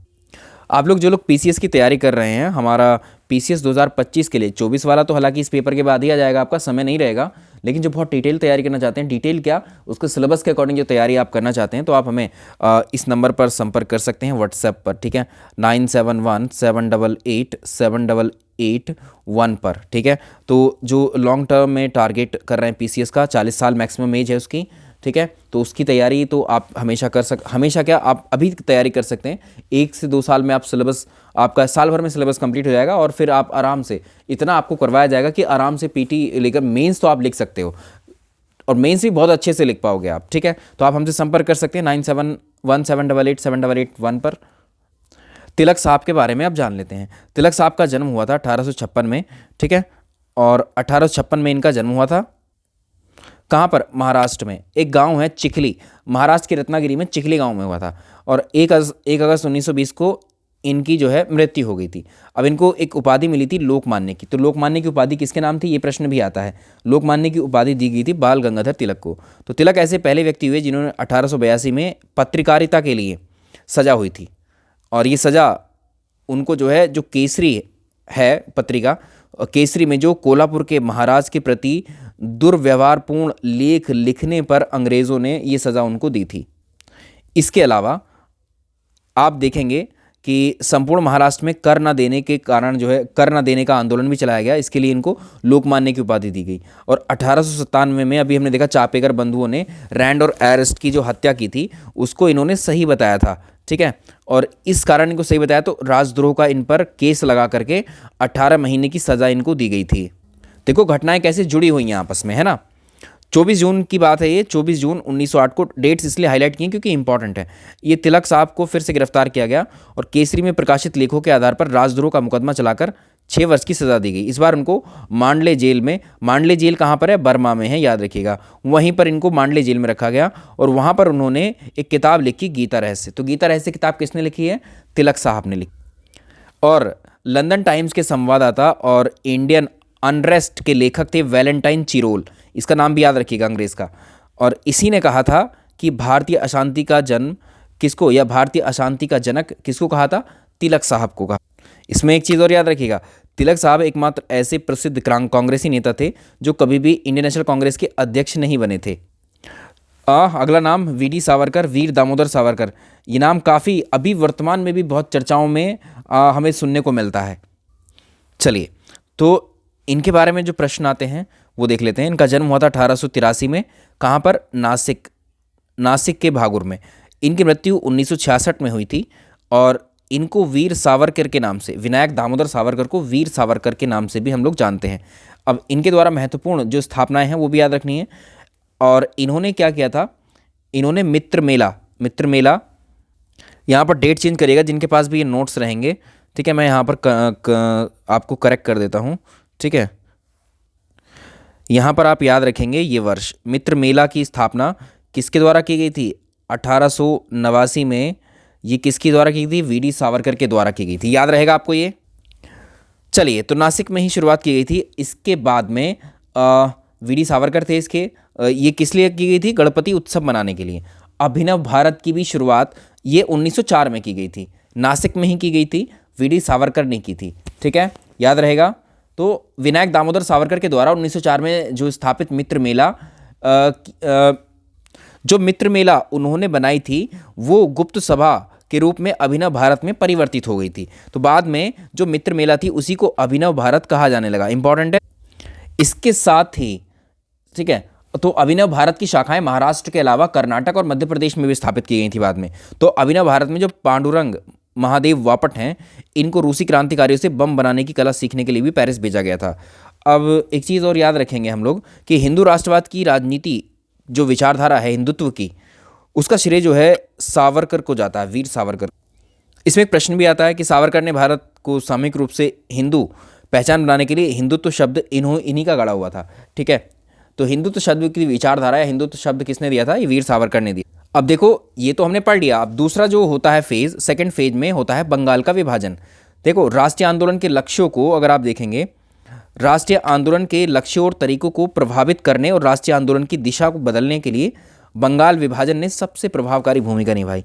अंग्रेज़ ये चीज़ समझ चुके थे पहले ही, क्योंकि जो बंगाल है, बंगाल उस समय राष्ट्रीय चेतना या राष्ट्रवाद की भावना का केंद्र बिंदु बंगाल था उस समय। तो इसी चेतना को नष्ट करने के लिए अंग्रेज़ों ने कर्जन के रूप में, या कर्जन ने जो है बंगाल विभाजन का प्लान बनाया और बंगाल को विभाजित कर दिया। तो बंगाल विभाजन में आपसे पूछेगा कि बंगाल के विभाजन का आधार क्या था, तो बंगाल के विभाजन को धार्मिक आधार पर उसने विभाजित किया। उसने बताया तो लोगों को कुछ और था, भारत की जनता को, कि प्रशासनिक दृष्टि से बहुत बड़ा राज्य है, ठीक है, क्षेत्र है, तो इसलिए हम उसको विभाजन कर रहे हैं। लेकिन एक्चुअली वो समझ चुका था कर्जन की यहाँ पर जो है राष्ट्रीय चेतना ज़्यादा विद्यमान है, ठीक है, यहीं केंद्र बिंदु बना हुआ है राष्ट्रवाद का और यहीं से लोग उठ रहे हैं अंग्रेज़ों के खिलाफ। तो इसलिए बंगाल को विभाजित कर दो, एक हिस्से में ज़्यादा मुस्लिम कर दिए, एक हिस्से में कम एक हिस्से में ज़्यादा मुस्लिम कर दिए, एक हिस्से में ज़्यादा हिंदू कर दिए, और जहाँ ज़्यादा हिंदू थे वहाँ कम मुस्लिम किए, ठीक है, और जहाँ ज़्यादा मुस्लिम थे वहाँ कम हिंदू किए, ठीक है। इस तरह से उसने डिवाइड कर दिया। तो उस समय बंगाल जो है भारत का सबसे बड़ा प्रांत था, और बिहार आज का और उड़ीसा जो उसी में शामिल हुआ करते थे उस। तो अंग्रेज़ों ने जो बहानेबाजी बताई उसके अकॉर्डिंग बंगाल विभाजन लॉर्ड कर्जन के द्वारा 1905 में किया गया था। लॉर्ड कर्जन कांग्रेस और स्वतंत्रता आंदोलन को दुर्बल बनाना चाहता था, और इसलिए उसने मुस्लिम संप्रदायवाद को उभारना सही समझा। अब देखो एक प्रश्न आया आपको यहाँ पर कि बंगाल विभाजन की घटना या बंगाल विभाजन का निर्णय की घोषणा कब हुई थी? तो 20 जुलाई 1905 को बंगाल के विभाजन की घोषणा कर दी गई थी। बंगाल के विभाजन के बाद बंगाल कैसा दिखेगा? तो बंगाल को दो हिस्सों में बांटा, ये बंगाल मान लीजिए, इसके दो हिस्से किए, तो एक हिस्सा इसका पश्चिमी हिस्सा हो गया, ये पूर्वी हिस्सा हो गया, और पश्चिम बंगाल में पश्चिमी हिस्से को पश्चिम बंगाल कहा गया और इसको पूर्वी बंगाल ही कहा गया। ये नया प्रांत यहाँ से क्रिएट किया गया था। अब इसमें देखो पश्चिम बंगाल में बंगाल था, आज का बिहार और उड़ीसा। तो ये हिंदू बाहुल्य क्षेत्र बनाया कर्जन ने जानबूझ करके। यहाँ पर हिंदू मेजोरिटी को रखा और कुछ संख्या में मुसलमानों को भी रखा, और इसकी राजधानी थी कलकत्ता। आपसे यहाँ से प्रश्न पूछ सकता है। इसके अलावा पूर्वी बंगाल में जो असम है और पूर्वी बंगाल, बंगाल का हिस्सा पूर्वी बंगाल और असम मिलाकर के ये मुस्लिम बाहुल्य क्षेत्र था, और इसमें कम हिंदुओं को रखा। इसकी राजधानी ढाका को बनाया, इसलिए रखा ताकि वहाँ पर मुस्लिम संप्रदायवाद या किसी भी तरह से संप्रदायवाद को बढ़ावा दें और आपस में ही लड़वाएं। तो इस घटना से संबंधित जितनी तिथियां हैं वो आपको याद रखनी है। बंगाल विभाजन के विरोध में क्या हुआ? 7 अगस्त 1905 को कलकत्ता के टाउन हॉल में एक स्वदेशी आंदोलन की घोषणा की गई। इंपॉर्टेंट है। और यहीं पर बहिष्कार प्रस्ताव भी पारित हुआ। 16 अक्टूबर 1905 को बंगाल विभाजन की जब घोषणा प्रभावी हो गई, प्रभावी कब हुई? बंगाल विभाजन की 16 अक्टूबर को। तो इसका विरोध हुआ और यहीं पर बंग भंग विरोधी आंदोलन शुरू हुआ। तो इसके विरोध में देखो, बंगाल विभाजन के विरोध में बंग भंग विरोधी आंदोलन शुरू हुआ, और 16 अक्टूबर 1905 को शोक दिवस के रूप में मनाया गया, जिस दिन ये घोषणा कर दी गई थी, मतलब जिस दिन बंगाल विभाजन लागू हुआ था। और ऐसा करने पर रविन्द्रनाथ टैगोर जी ने एक सुझाव दिया और इस दिन को जन एकता और मैत्री दिवस या राखी दिवस के रूप में मनाया गया। इस दिन सबको जो है राखियां बांधी गई एक दूसरे को। बंगाल विभाजन को समाप्त करने के लिए आरंभ किए गए आंदोलन के दौरान संघर्ष के नए तरीके अपनाए गए, जिसमें स्वदेशी और बहिष्कार का तरीका अपनाया गया। तो याद रखिएगा कि जो बंगाल विभाजन हुआ था, बंगाल विभाजन के विरोध में कौन से आंदोलन आए? स्वदेशी और बहिष्कार मूवमेंट। ये आपको याद रखना है। तो स्वदेशी में क्या था? संघर्ष के दौरान देश में जो उत्पादित वस्तुएं हैं उनको यूज़ किया जाएगा। बहिष्कार जो किया गया था वो विदेशी वस्तुओं को त्यागने के लिए किया गया था। आगे देखें, स्वदेशी माल की सप्लाई के लिए बहुत सारे स्वदेशी स्टोर्स भी खोले गए। तो बंगाल यहाँ पर क्या है? बंगाल केमिकल स्टोर्स की स्थापना की गई आचार्य प्रफुल्ल चंद्र के द्वारा। राष्ट्रीय शिक्षा के लिए अगर आप देखेंगे तो रंगपुर नेशनल स्कूल की स्थापना की गई। राष्ट्रीय शिक्षा परिषद भी बनाई गई, ठीक है, 1905 में। 1906 में बंगाल नेशनल कॉलेज और स्कूल की भी स्थापना की गई। प्रिंसिपल बनाए गए थे अरविंदो घोष यहाँ के। और 15 अगस्त 1906 को सदगुरु जो दास बनर्जी हैं, इन्हें राष्ट्रीय शिक्षा परिषद की स्थापना इन्होंने की। इसके अलावा स्वदेशी आंदोलन का सबसे ज़्यादा प्रभाव सांस्कृतिक क्षेत्र पर भी पड़ा। तो रविन्द्रनाथ टैगोर जी ने आंदोलन को प्रेरित करने के लिए अमार सोनार बांग्ला नामक गीत लिखा, जो बाद में 1971 में बांग्लादेश का राष्ट्रगीत भी बनता है, ठीक है। अब यहाँ पर देखें, इस आंदोलन में ये याद रखिएगा आप, महिलाओं ने भी सक्रिय रूप से इसमें भाग लिया था। महिलाओं ने इसमें सक्रिय रूप से भाग लिया था, ठीक है। हालांकि जो बहिष्कार स्वदेशी आंदोलन तत्कालीन लक्ष्य की पूर्ति करने में असफल रहा था, इसको दबा दिया था, ठीक है। और लेकिन जो बंगाल का विभाजन है अभी समाप्त नहीं किया था। और जब ये सब चल रहा था तो गरम दल और नरम दल सहित कांग्रेस के भीतर सभी दल विभाजन के विरुद्ध एकत्र हो जाते हैं। और वाराणसी में 1905 में एक अधिवेशन होता है कांग्रेस का, जिसको हमने डिस्कस किया था। 1905 के कांग्रेस के अधिवेशन की अध्यक्षता करते हैं गोपाल कृष्ण गोखले। इसमें स्वदेशी और बहिष्कार आंदोलन को समर्थन देते हैं, ठीक है। लेकिन जो नरम दल और गरम दल का मतभेद चल रहा था, ठीक है, वो अभी कायम है। और 1906 में अधिवेशन होता है दादा भाई नौरोजी की अध्यक्षता में। दोनों दलों में मतभेद यहाँ बढ़ते ही जाते हैं। आगे इस अधिवेशन में स्वदेशी और बहिष्कार आंदोलन को एक प्रभावी तरीके से जो है एक तरीके से सपोर्ट किया गया इसको, और स्वराज प्राप्ति के लिए कांग्रेस का लक्ष्य रखा गया। 1907 में कांग्रेस का सूरत अधिवेशन होता है, ताप्ती नदी के किनारे पर है सूरत। इस अधिवेशन में कांग्रेस ने स्पष्ट रूप से नरमपंथियों और गर्मपंथियों में विभाजित हो जाती है। अब उग्रवादी दल के नेता जो थे, ठीक है, वो लाला लाजपत राय को जो है अध्यक्ष बनाना चाहते थे, और जो उदारवादी हैं वो रास बिहारी घोष को। अंततः रास बिहारी घोष अध्यक्ष बनते हैं, ठीक है, तो वहाँ स्प्लिट हो जाता है इसमें। 1909 में आता है इंडियन काउंसिल एक्ट की घोषणा होती है, जिसको मार्ले मिंटो सुधार कहते हैं। इधर मार्ले तो भारत सचिव था और मिंटो वायसराय था। इस एक्ट के अनुसार केंद्रीय और प्रांतीय विधान परिषदों के सदस्यों की संख्या को बढ़ाया गया। अब देखो वर्ष आ जाता है 1911 का। अब ये 12 दिसंबर 1911 की बात है। इंग्लैंड में इंग्लैंड के सम्राट उस समय कौन था? जॉर्ज पंचम था, और उस समय महारानी मैरी थी। इनके स्वागत में भारत में दिल्ली दरबार का आयोजन किया था 1911 में। और इस अवसर पर दो महत्वपूर्ण घोषणाएं होती हैं। 1905 का जो विभाजन किया गया था वो बंगाल विभाजन को यहाँ पर रद्द किया जाता है, ठीक है। दूसरा, ब्रिटिश भारत की राजधानी पहले कलकत्ता हुआ करती थी, राजधानी को ट्रांसफर करके कलकत्ता से दिल्ली ट्रांसफर किया जाता है।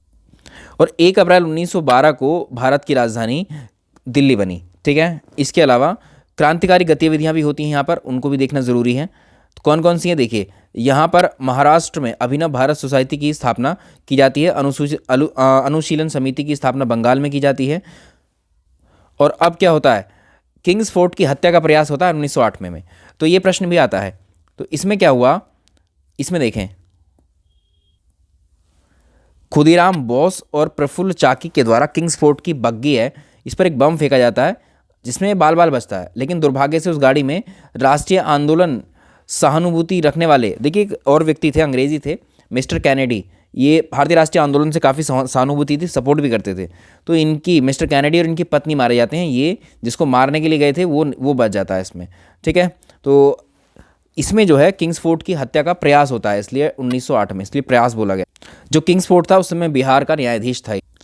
जो प्रफुल्ल चाकी हैं, इन्होंने पुलिस से बचने के लिए ये आत्महत्या कर लेते हैं और खुदीराम बोस को फांसी दे दी जाती है 15 वर्ष की आयु में। तो सबसे कम उम्र में भारतीय स्वतंत्रता आंदोलन में सबसे कम उम्र में फांसी मिलने वाले, या फांसी जिनको सज़ा दी गई थी फांसी की, वो खुदीराम बोस थे। अलीपुर षड्यंत्र केस होता है 1908 में, और इसमें कलकत्ता की अलीपुर अदालत में 34 व्यक्तियों को अवैध शस्त्र रखने, देखिए अवैध रूप से हथियार रखने के कारण पेश किया गया था।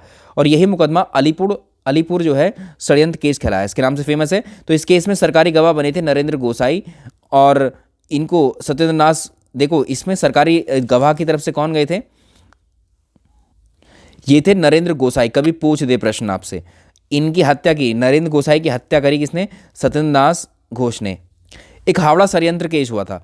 तो इसमें अगर आप देखें, जतेंद्र नाथ मुखर्जी को 1910 में डिप्टी पुलिस सुपरिटेंडेंट शमसुल आलम की हत्या का अभियुक्त बनाया गया और उन पर हावड़ा षड्यंत्र केस चलाया 1910। केसों के डेट मैच करने को पूछ लेगा। करजन वाइली की हत्या इंपॉर्टेंट है। करजन वाइली, तो करजन वाइली 1 जुलाई 1909 में मदन लाल ढींगरा ने इंडिया ऑफिस के राजनीतिक सलाहकार करजन वाइली की गोली मारकर हत्या की थी, और इसलिए इनको ढींगरा को फांसी दे दी गई थी, मदन लाल ढींगरा को। इधर मैडम बीकाजी कामा, ये पारसी थी, महाराष्ट्र से थी। तो बीकाजी कामा ने यूरोप के विभिन्न देशों और अमेरिका में ब्रिटिश शासन के विरुद्ध क्रांतिकारी प्रचार करने में ये लग गई थी। ये भी भारत को सपोर्ट करती थी, इसलिए मैडम बीकाजी कामा को कहा जाता है mother of Indian revolution. Mother of Indian revolution प्रश्न आया हुआ है परीक्षा। इसके बाद आता है समाचार पत्र अधिनियम। भारतीय समाचार पत्रों पर सरकार के खिलाफ या आलोचना करने या लिखने की जो है आज़ादी को छीन लिया गया था, और उसी के उद्देश्य से समाचार पत्र अधिनियम 1908 आया, न्यूज़पेपर एक्ट 1908। वर्ष याद रखिएगा। नासिक षड्यंत्र केस 1909 में होता है, और इस दिन नासिक के जिला मजिस्ट्रेट जैक्सन को करवे गुट के जो अनंत लक्ष्मण कन्हारे हैं, इन्होंने गोली मार दी उसको, ठीक है। तो कन्हारे को बाद में गिरफ्तार कर लिया जाता है। इस हत्याकांड में अगर आप देखें 19 अप्रैल 1919 को फांसी दे दी जाती है जैक्सन हत्याकांड में। इनको, कन्हारे को, कृष्णाजी गोपाल कर्वे को और विनायक देशपांडे। इस केस के बाद में महाराष्ट्र के जो क्रांतिकारी थे उन्हें काफ़ी धक्का लगता है और कमजोरी हो जाती है स्थिति क्रांतिकारी। एक हार्डिंग बम कांड भी होता है 1912 में। तो इसमें 23 दिसंबर 1912 को कलकत्ता से दिल्ली के लिए राजधानी जो जिस दिन हस्तांतरण हो रही थी, हमने बताया आपको, ठीक है, राजधानी हस्तांतरण के दिन तय हुआ था। इस दिन जो है वायसराय हॉर्डिंग अपने परिवार के साथ जो है समारोह में भाग लेने के लिए दिल्ली में प्रवेश कर रहा था। उसी समय चांदनी चौक के पास में उसके जुलूस पर बम फेंका गया, जिसमें वो बहुत बुरी तरह से घायल हुआ था, और जिसका नेतृत्व रास बिहारी घोष, बम फेंकने का या इस कांड का जो नेतृत्व किया था वो रास बिहारी घोष ने किया था, ठीक है।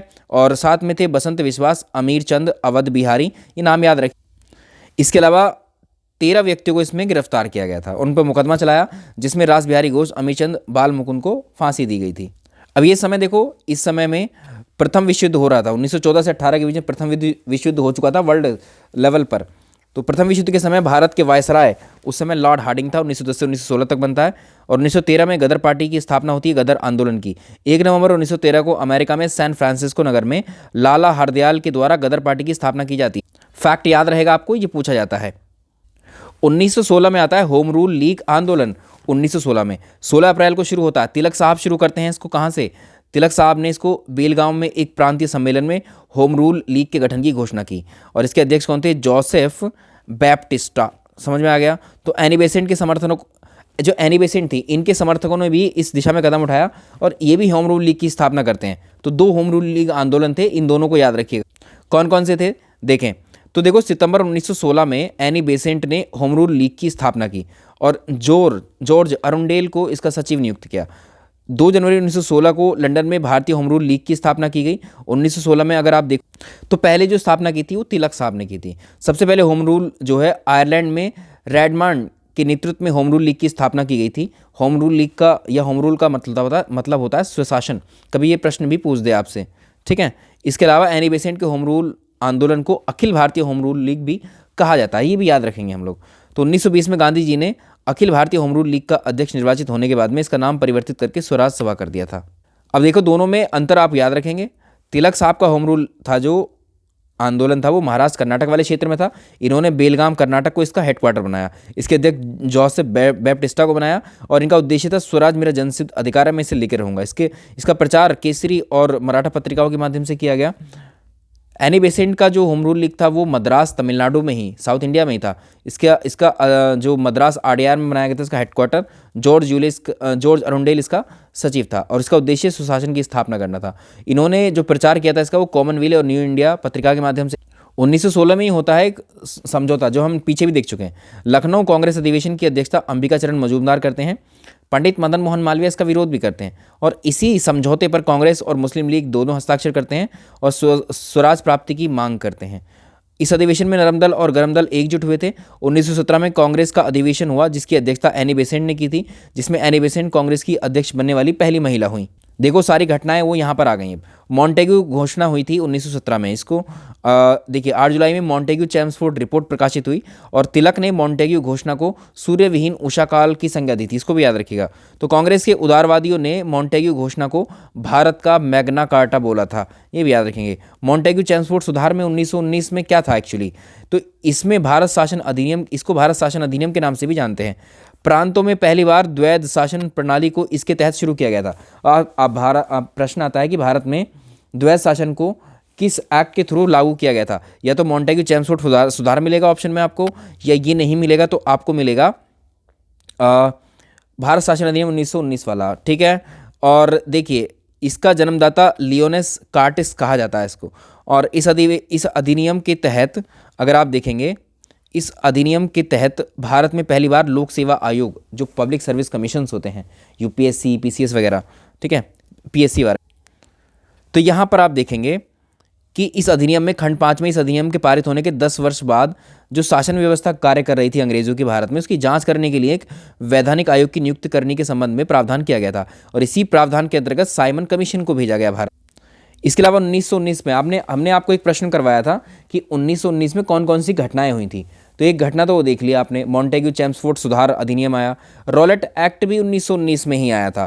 तो भारत के क्रांतिकारियों को समाप्त करने के लिए, क्योंकि क्रांतिकारी तो जहाँ तहाँ से हत्या कर रहे थे अंग्रेजों की, अब ढूंढ ढूंढ करके उनकी कई सारे लोग मार दिए थे ब्रिटिश अधिकारी, तो ब्रिटिश सरकार ने 1917 में सर सिडनी की रॉलेट की अध्यक्षता में एक कमेटी बनाई और इसका कार्य यह था कि भारत में किस स्तर तक क्रांतिकारी आंदोलन संबंधी षड्यंत्र फैल रहे हैं अंग्रेजों के खिलाफ, उन सबको उनका पता लगे और उनको कैसे दमन किया जाए उनका। इसीलिए क्या किया गया, कमेटी के सुझाव पर क्रांतिकारी एवं अराजकतावादी अधिनियम को 18 मार्च 1919 को पारित किया गया। इस अधिनियम का नाम क्या था? क्रांतिकारी एवं अराजकतावादी अधिनियम। 18 मार्च 1919 को इसको पारित किया गया और इसे ही रॉलेट एक्ट यानी काला कानून कहा गया, ठीक है। काला कानून किसको कहते हैं? रॉलेट एक्ट को। अब देखो, इसमें क्या दिक्कत थी, इसको काला कानून क्यों कहा गया, इसकी वजह थी इसके पीछे भी, क्योंकि जब इसमें क्या था, इस एक्ट में ये प्रावधान कर दिया गया, कोई एक्ट मतलब कानून, जैसे आज हमारे देश में कानून बनते हैं संसद के द्वारा, वैसे ही उस समय ब्रिटिश संसद से हमारे देश के लिए कानून बन करके आते थे। तो इसमें क्या हुआ, जिस व्यक्ति पर भी अंग्रेजों को संदेह लगेगा उसको गिरफ्तार कर लिया जाएगा और जेल में डाल दिया जाएगा अनिश्चित काल के लिए। तो इस प्रकार अपने इस अधिकार के साथ सरकार किसी भी निर्दोष व्यक्ति को दंडित कर सकती है। तो रॉलेट एक्ट को बिना वकील, बिना दलील और बिना अपील का कानून इसीलिए कहा गया, कोई सुनवाई नहीं इसका। तो रॉलेट एक्ट के जो नाम हैं क्या क्या हैं, एक काला अधिनियम कहते हैं इसको, आतंकवादी अपराध नियम भी कहते हैं इसको, नाम याद रखिएगा। इस काले कानून के विरोध में 6 अप्रैल 1919 को देशव्यापी हड़ताल करने का आह्वान किया गया और सत्याग्रह सभा की भी स्थापना की। देखो अभी तक सारी घटनाएं आपस में एक दूसरे से जुड़ी हैं, कोई भी अलग नहीं है, अब समझ में आ रहा होगा। और दिल्ली में 30 मार्च को स्वामी श्रद्धानंद ने इसकी बागडोर संभाली और भीड़ पर गोलियां चलवाई गई यहाँ पर। तो स्वामी श्रद्धानंद और डॉक्टर सत्यपाल के निमंत्रण पर गांधी जी पंजाब की ओर चलते हैं और 8 अप्रैल 1919 को हरियाणा के पलवल में गांधी जी को गिरफ्तार करके जेल भेज दिया जाता है। भाई जिन लोगों ने सेशन को अभी तक लाइक नहीं किया है, प्लीज़ प्लीज़ आपसे मेरी रिक्वेस्ट है, भूल गए तो लाइक ज़रूर करिएगा इसको, और ये पसंद आ रहा है तो कमेंट सेक्शन में ज़रूर बताइएगा, ठीक है। रिवीजन आपको ठीक से हो पा रहा है। तो 9 अप्रैल को पंजाब के 2 लोकप्रिय नेता हैं डॉक्टर सत्यपाल और डॉक्टर सैफुद्दीन किचलू, इनके बारे में प्रश्न आता ही है, किन किन को गिरफ्तार किया गया था 9 अप्रैल के दिन 1919 में। तो ये इनके आदेश देखो, पंजाब के प्रांत के लेफ्टिनेंट गवर्नर जो माइकल ओ डायर था, इसके कहने पर इनको गिरफ्तार किया गया था। इनकी गिरफ्तारी के विरोध में 13 अप्रैल 1919 को बैसाखी का दिन था, अमृतसर में जलियांवाला बाग में एक विशाल सभा का आयोजन होता है और जनरल डायर इसे जो उसने आदेश दिया था, तो इतने सारे लोग एक स्थल पर पहुंच जाते हैं तो वो मानता है कि उसने लोगों ने, जनता ने अवहेलना की है उसके आदेश की, तो यहाँ पर जो है वो गोली चलवा देता है इस भीड़ पर, और जैसे ही गोली चलती है उसमें हज़ारों लोगों की मृत्यु होती है। लेकिन सरकारी रिपोर्ट जब आती है उसमें केवल 379 व्यक्तियों के मारे जाने की खबर थी, जबकि सरकारी रिपोर्ट तो सरकार के प्रभाव में ही बनेगी, कम उसमें दिखाया गया। तो जलियांवाला बाग हत्याकांड हुआ, इसके विरोध में जो रविन्द्रनाथ टैगोर थे वो ब्रिटिश सरकार के द्वारा उनको एक उपाधि दी गई थी, नाइट की उपाधि, इसको वापस करते हैं वो, ये प्रश्न आता है आपसे पूछता है परीक्षा। इसके अलावा जो दीनबंधु एफ एंड्रयूज़ ने इस हत्याकांड को जानबूझकर की गई हत्या कहा। अभी हत्याकांड तो हुआ जलियांवाला बाग हत्याकांड, तो इसमें थॉमसन और गैरेट नाम के 2 ये अंग्रेज़ हैं, ये लिखते हैं कि अमृतसर दुर्घटना भारत और ब्रिटेन संबंधों में युगांतरकारी घटना थी, जैसा कि 1857, तो 1857 की दुर्घटना, 1857 के विद्रोह को ये जो अभी दुर्घटना हुई है जलियांवाला बाग की, इससे कंपैरिजन किया किसने, थॉमसन गैरेट ने। प्रश्न आ सकता है। भारतीय राष्ट्रीय कांग्रेस के पूर्व अध्यक्ष सर शंकरन नायर ने वायसराय की कार्यकारिणी परिषद से इस्तीफा दिया था और इस अंग्रेज़ी भी जांच कर रहे थे, अंग्रेजी सरकार भी जांच कर रही थी, तो एक भारतीय कमेटी भी बनाई गई, तहकीकात कमेटी। तहकीकात कमेटी किससे संबंधित थी, जलियांवाला बाग हत्याकांड की जांच के लिए। तो इस हत्याकांड की जांच के लिए कांग्रेस ने मदन मोहन मालवीय की अध्यक्षता में एक समिति बनाई और समिति ने अपनी रिपोर्ट पेश की और जनरल डायर की बहुत निंदा की गई इसमें। इसके अलावा ब्रिटिश सरकार ने भी इस हत्याकांड के लिए एक जांच कमेटी बनाई, हंटर आयोग बनाया। हंटर आयोग 1919 में बनाया अक्टूबर में, और हंटर आयोग में 8 सदस्य थे कुल मिलाकर के, और ये जो 8 सदस्य थे इसमें 3 भारतीय सदस्य थे और 5 ब्रिटिश सदस्य थे। तो चिमनलाल चितलवाड़, सुल्तान अहमद, जगत नारायण, ये 3 भारतीय सदस्य थे हंटर आयोग में, और 5 जो थे वो कौन थे, Lord Hunter, Justice Rankin, WF Rice, sir George Barrow और सर टॉमसन स्मिथ। नाम पूछ सकता है, 3 भारतीयों के नाम तो आप याद रखें, जगत नारायण, सुल्तान अहमद, चिमनलाल चितलवाड़। हंटर आयोग ने मार्च 1920 में अपनी रिपोर्ट पेश की। अब देखो इसमें क्या हुआ, इससे पहले सरकार ने जनरल डायर को दोषी ठहराया जाए उसको बचाने के लिए एक बिल लेकर के आई थी सरकार, इंडेमिटी, जो इंडेमिटी बिल है। तो समिति ने जो जनरल डायर था इसके दोषों को हल्का करने के लिए, ठीक है, उसको उसके पद से बर्खास्त कर दिया खाली दिखावे के लिए। तो ब्रिटेनी अखबार हैं, ब्रिटिश उसको क्या लिखते हैं, जो ब्रिटेन के अखबार थे, ब्रिटिश साम्राज्य का रक्षक डायर को बताते हैं। तो ब्रिटेनी जो है लॉर्ड सभा में ब्रिटिश साम्राज्य का शेर की उपाधि भी इसको दी जाती है। याद रखिएगा उपाधि किसको मिली। कुछ जगह पर सरकार ने उसकी सेवाओं के लिए उसको मान की तलवार, स्वॉर्ड ऑफ ऑनर का नाम, संज्ञा दी थी उसको, डायर को। तो पंजाब के लेफ्टिनेंट डायर की उधम सिंह के द्वारा बाद में हत्या की जाएगी 1940 में, जाकर के वहीं मार करके आए थे इसको, लंदन में इसकी हत्या करते हैं। इसके बाद में इनकी गिरफ्तारी जाती है, इनको मृत्युदंड दिया जाता है। तो 2 फेज़ हमने कंप्लीट कर लिए, अब है तीसरा और अंतिम फेज़। ये है भारतीय राष्ट्रीय आंदोलन का 3rd फेज़, जिसको हम गांधीयन एरा, गांधीयन फेज़ कहेंगे, और जब गांधी जी जो है एंट्री कर लेते हैं भारतीय राजनीति में, ठीक है। तो यहाँ तक सेशन अभी आपको समझ में आ रहा है, पसंद आ रहा है तो ज़रूर बताइए कमेंट में लिख करके। रिवीजन ठीक ठाक हो पा रहा है आपका, और बाकी ये नोट्स वगैरह आपको PDF ये सब या तो टेलीग्राम से ले लीजिए या व्हाट्सअप से ले लीजिएगा। सेशन को लाइक एंड शेयर आप ज़रूर कीजिएगा, भूलना नहीं। तो गांधी जी के बारे में हमें जानना बहुत ज़रूरी है। उनके बेसिक उनकी लाइफ से, जीवन परिचय से प्रश्न आते हैं। तो महात्मा गांधी का एक परिचय पहले देखेंगे। महात्मा गांधी का पूरा नाम मोहनदास करमचंद गांधी, हम बचपन से पढ़ते आए हैं, और इसमें जो करमचंद गांधी हैं वो इनके पिता थे। इनकी माताजी का नाम पुतलीबाई, और इनका जन्म 2 अक्टूबर का दिन है, हम सब जानते हैं, ठीक है, गांधी जयंती के रूप में 2 अक्टूबर, वर्ष याद रखिएगा 1869, ठीक है। गुजरात के पोरबंदर में 2 अक्टूबर 1869 को गांधी जी का जन्म हुआ था, और इनकी मृत्यु कब हुई? 30 जनवरी को हुई। 30 जनवरी 1948 में इनकी मृत्यु हुई थी। किसके द्वारा की गई थी? इनकी हत्या हुई थी एक्चुअल में, ठीक है, नाथुराम गोडसे के द्वारा 30 जनवरी को इनकी हत्या की गई थी गांधी जी की। तो 30 जनवरी को भी हम शहीद दिवस के रूप में सेलिब्रेट करते। इसके अलावा इनका विवाह 1883 में हुआ था कस्तूरबा गांधी से, और इनके 4 पुत्र थे। देखो, 2 लाल हैं, हरिलाल और मणिलाल, 2 दास हैं, देवदास रामदास, रामदास देवदास, मणिलाल हरिलाल, ठीक है, याद रहेगा। इनके राजनीतिक गुरु थे गोपाल कृष्ण गोखले, और इनकी प्रमुख शिष्या थी मीराबेन। इनका वास्तविक नाम था मैडलिन स्लेड, नाम भी आ सकता है। गांधी जी के नाम पर कई सारी उपाधियां थी, इनको कई सारी उपाधियां दी गई थी। इसमें केसरे हिंद की उपाधि इनको 9 जनवरी 1915 को मिली। कब, किस जगह पर मिली, आगे हम चर्चा कर रहे होंगे। तो महात्मा गांधी जी को महात्मा की उपाधि किसके द्वारा दी गई थी? रविंद्रनाथ टैगोर के द्वारा। बापू किसने कहा था? पंडित जवाहरलाल नेहरू ने कहा था उनको बापू। अर्धनग्न फकीर गांधी जी को विंस्टन चर्चिल ने कहा था। और राष्ट्रपिता किसने संबोधित किया कहकर? सुभाष चंद्र बोस जी ने एक रेडियो प्रोग्राम में। ये आगे सब घटनाओं में हम जिक्र करते रहेंगे, आएंगे तो आगे, ठीक है। आगे देखें, इनकी पुस्तकें कौन कौन सी थी? सत्य के साथ मेरे प्रयोग, ठीक है, इनकी आत्मकथा थी। इसके अलावा सत्य के साथ मेरे प्रयोग इनकी आत्मकथा थी। इसके अलावा हिंद स्वराज किताब का नाम आप याद रखेंगे, ये भी इन्होंने लिखी थी। और इंडिया ऑफ माई ड्रीम्स, इसका मतलब है मेरे सपनों का भारत, ये भी गांधी जी के द्वारा लिखी। तो गांधी जी द्वारा रचित जो पहली पुस्तक है उसका नाम आप याद रखेंगे, वो है हिंद स्वराज, ठीक है। हिंद स्वराज पहली पुस्तक थी जो गांधी जी ने लिखी थी। तो इनका वर्ष आता है, वर्ष लिख देते हैं फिर से, ठीक है, वर्ष 1909 में इन्होंने ये किताब लिखी थी, ठीक है।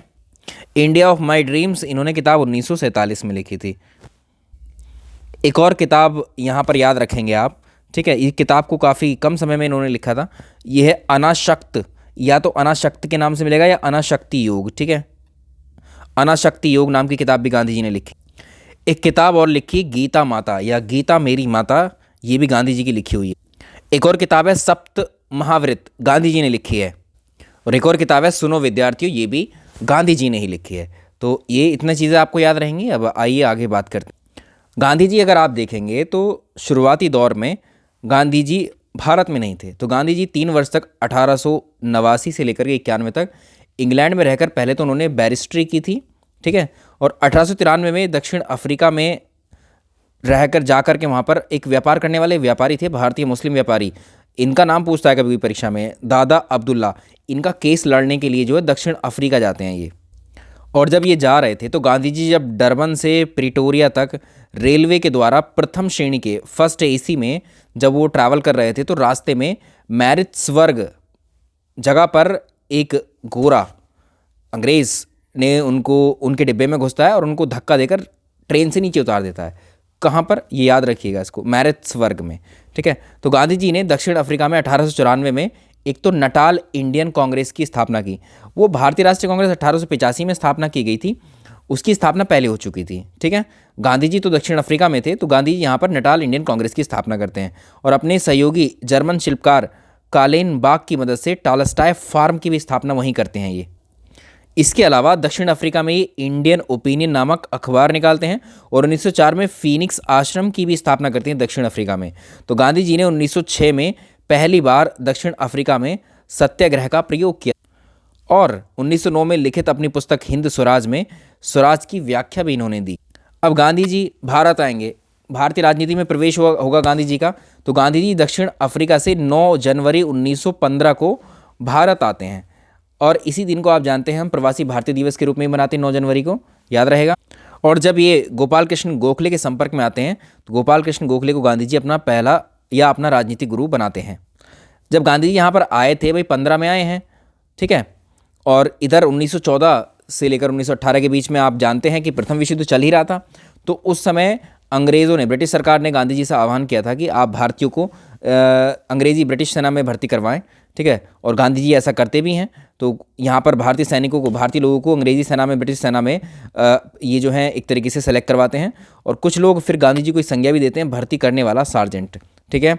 तो प्रथम विश्व युद्ध के समय अंग्रेज़ों के समर्थन करने के कारण गांधी जी को ब्रिटिश सरकार के द्वारा 1915 में केसरे हिंद की उपाधि दी जाती। पहली उपाधि हमने यही पढ़ी थी, 1915 में दी गई थी। इसके बाद 1916 में गांधी जी ने अहमदाबाद के करीब में एक साबरमती आश्रम है, साबरमती आश्रम की स्थापना की। अब गांधी जी के हम सत्याग्रह को देखेंगे। गांधी जी का पहला सत्याग्रह जो बेहद बेहद इंपॉर्टेंट है, परीक्षा में बहुत आता है। गांधी जी ने सत्याग्रह का पहला उपयोग भारत में कहाँ किया? पहले दक्षिण अफ्रीका में किया था, भारत में पहला कहाँ किया था? 1917 में किया था, बिहार के चंपारण जिले से।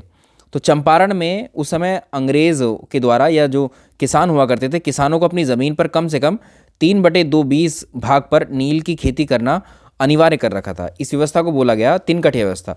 तो तीन कठिया व्यवस्था के अंतर्गत कितने हिस्से पर नील की खेती करना अनिवार्य था किसानों को? 3/20 पर।